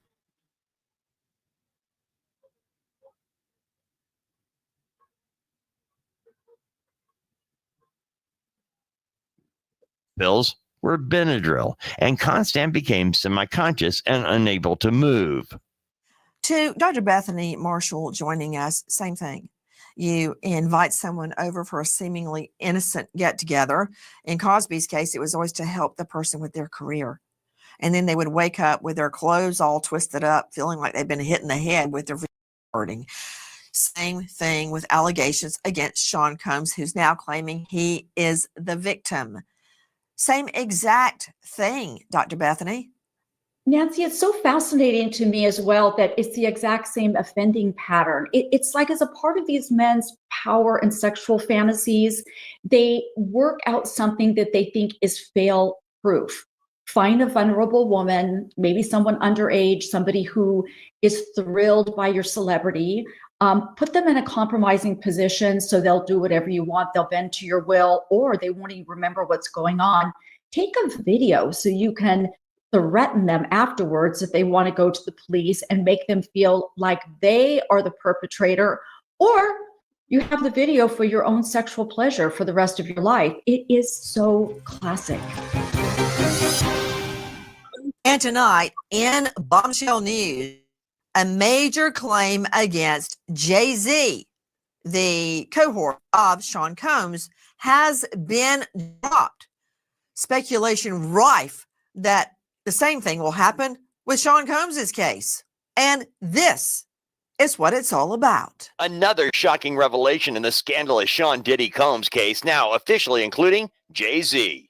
In a civil lawsuit, Sean Diddy Combs and Jay-Z stand accused of raping a 13-year-old girl at an after-party for the 2000 MTV Video Music Awards. She is invited to an after-party by a limo driver who claims to work for Combs. He tells her she fit what Diddy was looking for. Jane Doe is handed a non-disclosure agreement to sign and a drink she believes is spiked. In minutes, she hears Diddy utter words she can still hear to this day. The plaintiff claims Combs approaches her with a crazed look in his eyes, telling her, "You are ready to party," words she can't forget. She accuses Combs of throwing her toward a wall, causing her to fall. She gets up and stumbles. Combs grabs her and throws her on the bed. Then Jay-Z holds her down and her while Combs and another A-list celebrity watch. The after-party was held at a residence in New York City. The unnamed Jane Doe is seeking unspecified damages. In a legal bombshell, that case has not only been dropped, it is dropped, dismissed with prejudice. Now, what that means, let's go straight out to Wendy Patrick, California prosecutor, is that the alleged victim in that case can never revive the charges. Now, we see cases dropped a lot, and the state is given more time to build the case, and then they can renew those charges. That's when a case is dropped without prejudice. This is a big deal in the legal world that the case against Jay-Z has been dropped with prejudice. He maintained from the get-go he was innocent of that charge. What does it mean, dropped, dismissed with prejudice? Well, what it basically means legally, Nancy, is that they're going to be unable to revive those charges. But what it doesn't necessarily mean is that that is going to predict the future of any co-defendants or any colleagues or associates that are involved in the conduct. You know, we see this all the time where you have somebody saying, well, I was charged with something similar to my cohort in crime here, and so his case is gone, mine should be as well without prejudice. It doesn't mean that at all. There's respective levels of liability, and those decisions are made all of the time when you have different people involved in this type of conduct. But you are correct that this is one charge that cannot be revived by anybody due to the nature with which it was dismissed. And after this case is dropped to Jay-Z's benefit, speculation, legal speculation, that this could mark the beginning of Sean Combs' case being dropped one charge by the next. Jay-Z speaks out. Sean Diddy Combs also celebrated the withdrawal of the allegations, his attorneys releasing a scathing statement slamming the accuser's attorney, Tony Busby. Quote, "Today's complete dismissal without a settlement by the 1-800 attorney is yet another confirmation that these lawsuits are built on falsehoods, not facts. We have seen case after case filed by individuals hiding behind anonymity, pushed forward by an attorney more focused on media headlines than legal merit." Combs is hopeful more of Busby's cases will fall apart, claiming there is no truth to them. Straight crimeonline.com investigative reporter Sydney Sumner, Jay-Z, stating that this case, this claim against him, cost him $20 million and that it was timed to embarrass his daughter, Blue Ivy, at the Mufasa premiere. What can you tell me? That's correct. And it's not just $20 million. It's $20 million per year. Jay-Z says that his entertainment company, Rock Nation, lost a contract with a sporting event company and lost several shows over a period of years. That period is unspecified, but he's saying $20 million per year. And the lawsuit was filed just a day before the premiere of his daughter's movie. Blue Ivy voiced Kiara in the new movie Mufasa, The Lion King. And there were whispers that Disney execs didn't want Jay-Z walking the red carpet with her, which was hugely embarrassing for him. Straight back out to Dr. Bethany Marshall joining us, a psychoanalyst and author of Deal Breaker. Dr. If you listen to what was just said, they deliberately spread that rumor on her 13th birthday about him with a 13-year-old for publicity. I don't agree with that at all. How they just threw Jay-Z in there. Like I said, these are some sick, serious allegations. If this shit is found out in any kind of way, and I'm telling you, I do not believe any of this. But I mean, come on, man, this is ridiculous.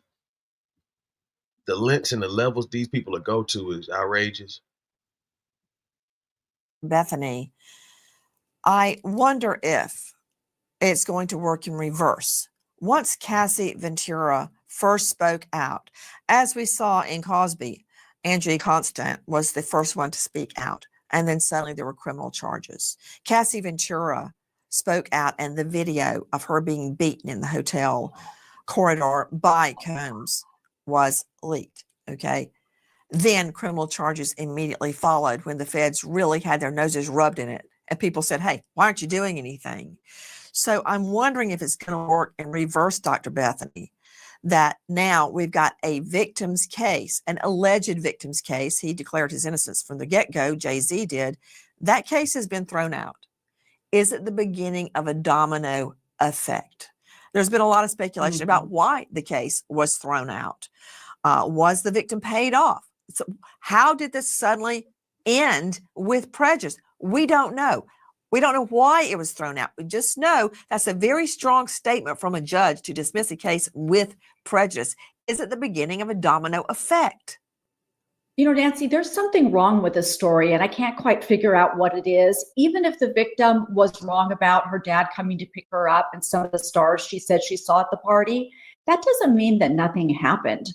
So why was this dropped with prejudice? I'm just a little disturbed by that. Secondly, the fact that Jay-Z comes out and attacks the attorney and attacks the victims, well, that shows no empathy for the victims or for the judicial system.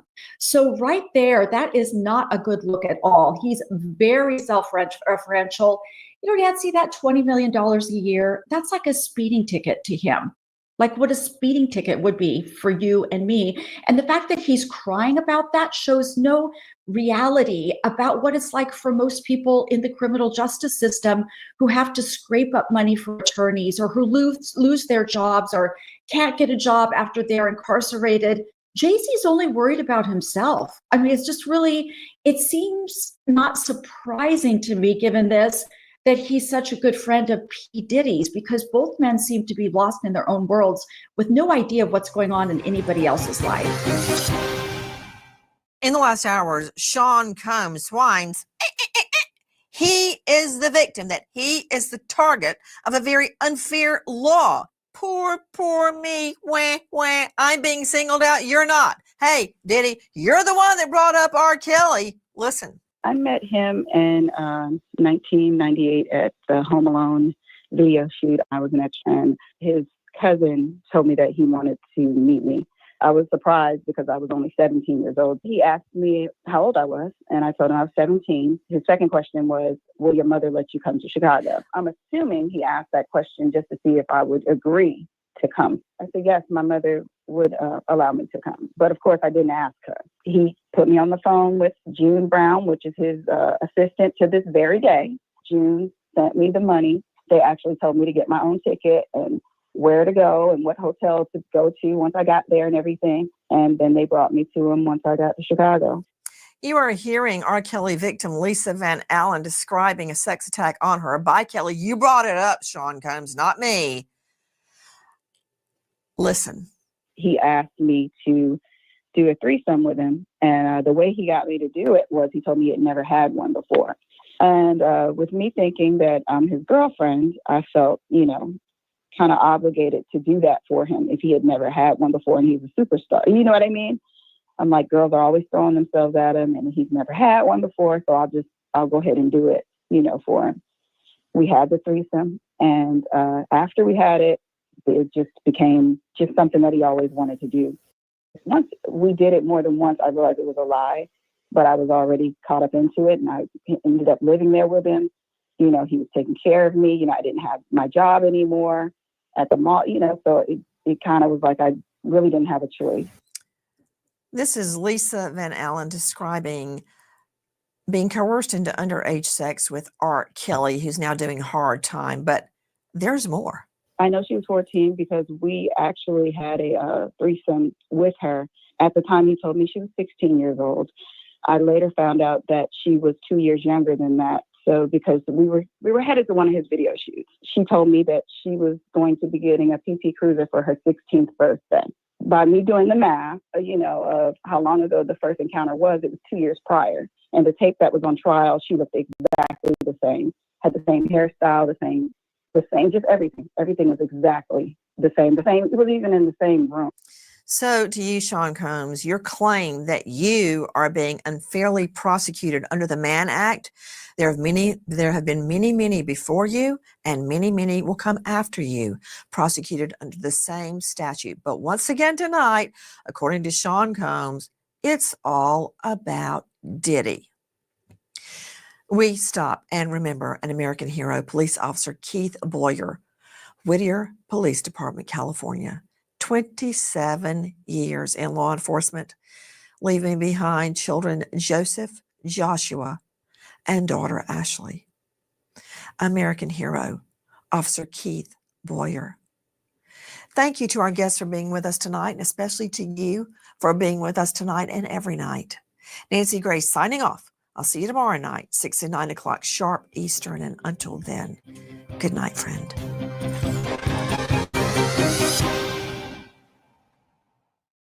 Please join us on our mission to find missing people, especially children, to solve unsolved homicides. If you're on the go, Describe Nancy Grace. Yeah, I appreciate everybody tuning in, man. You know what I'm saying? Phenomenal show. Man, there's so much going on. I am truly sorry for the interruption and any disturbance. Definitely gonna do something about that. Make sure that never happens again.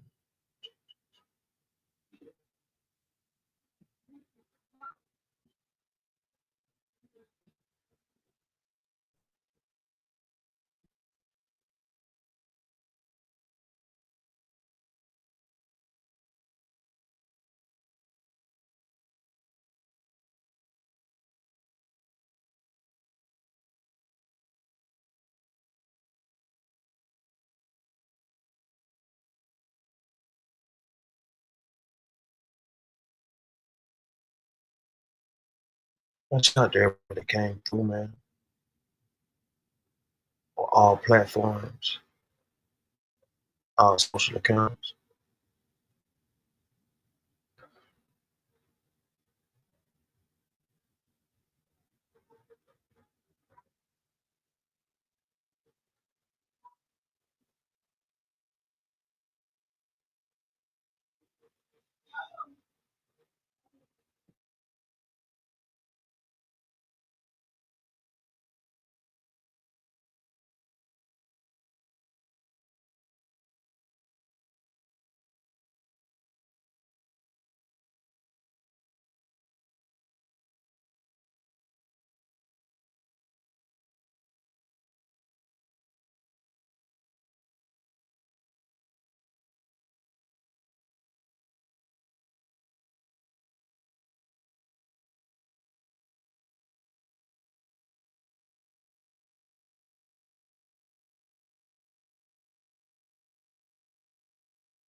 Peace and love. Corey Moe.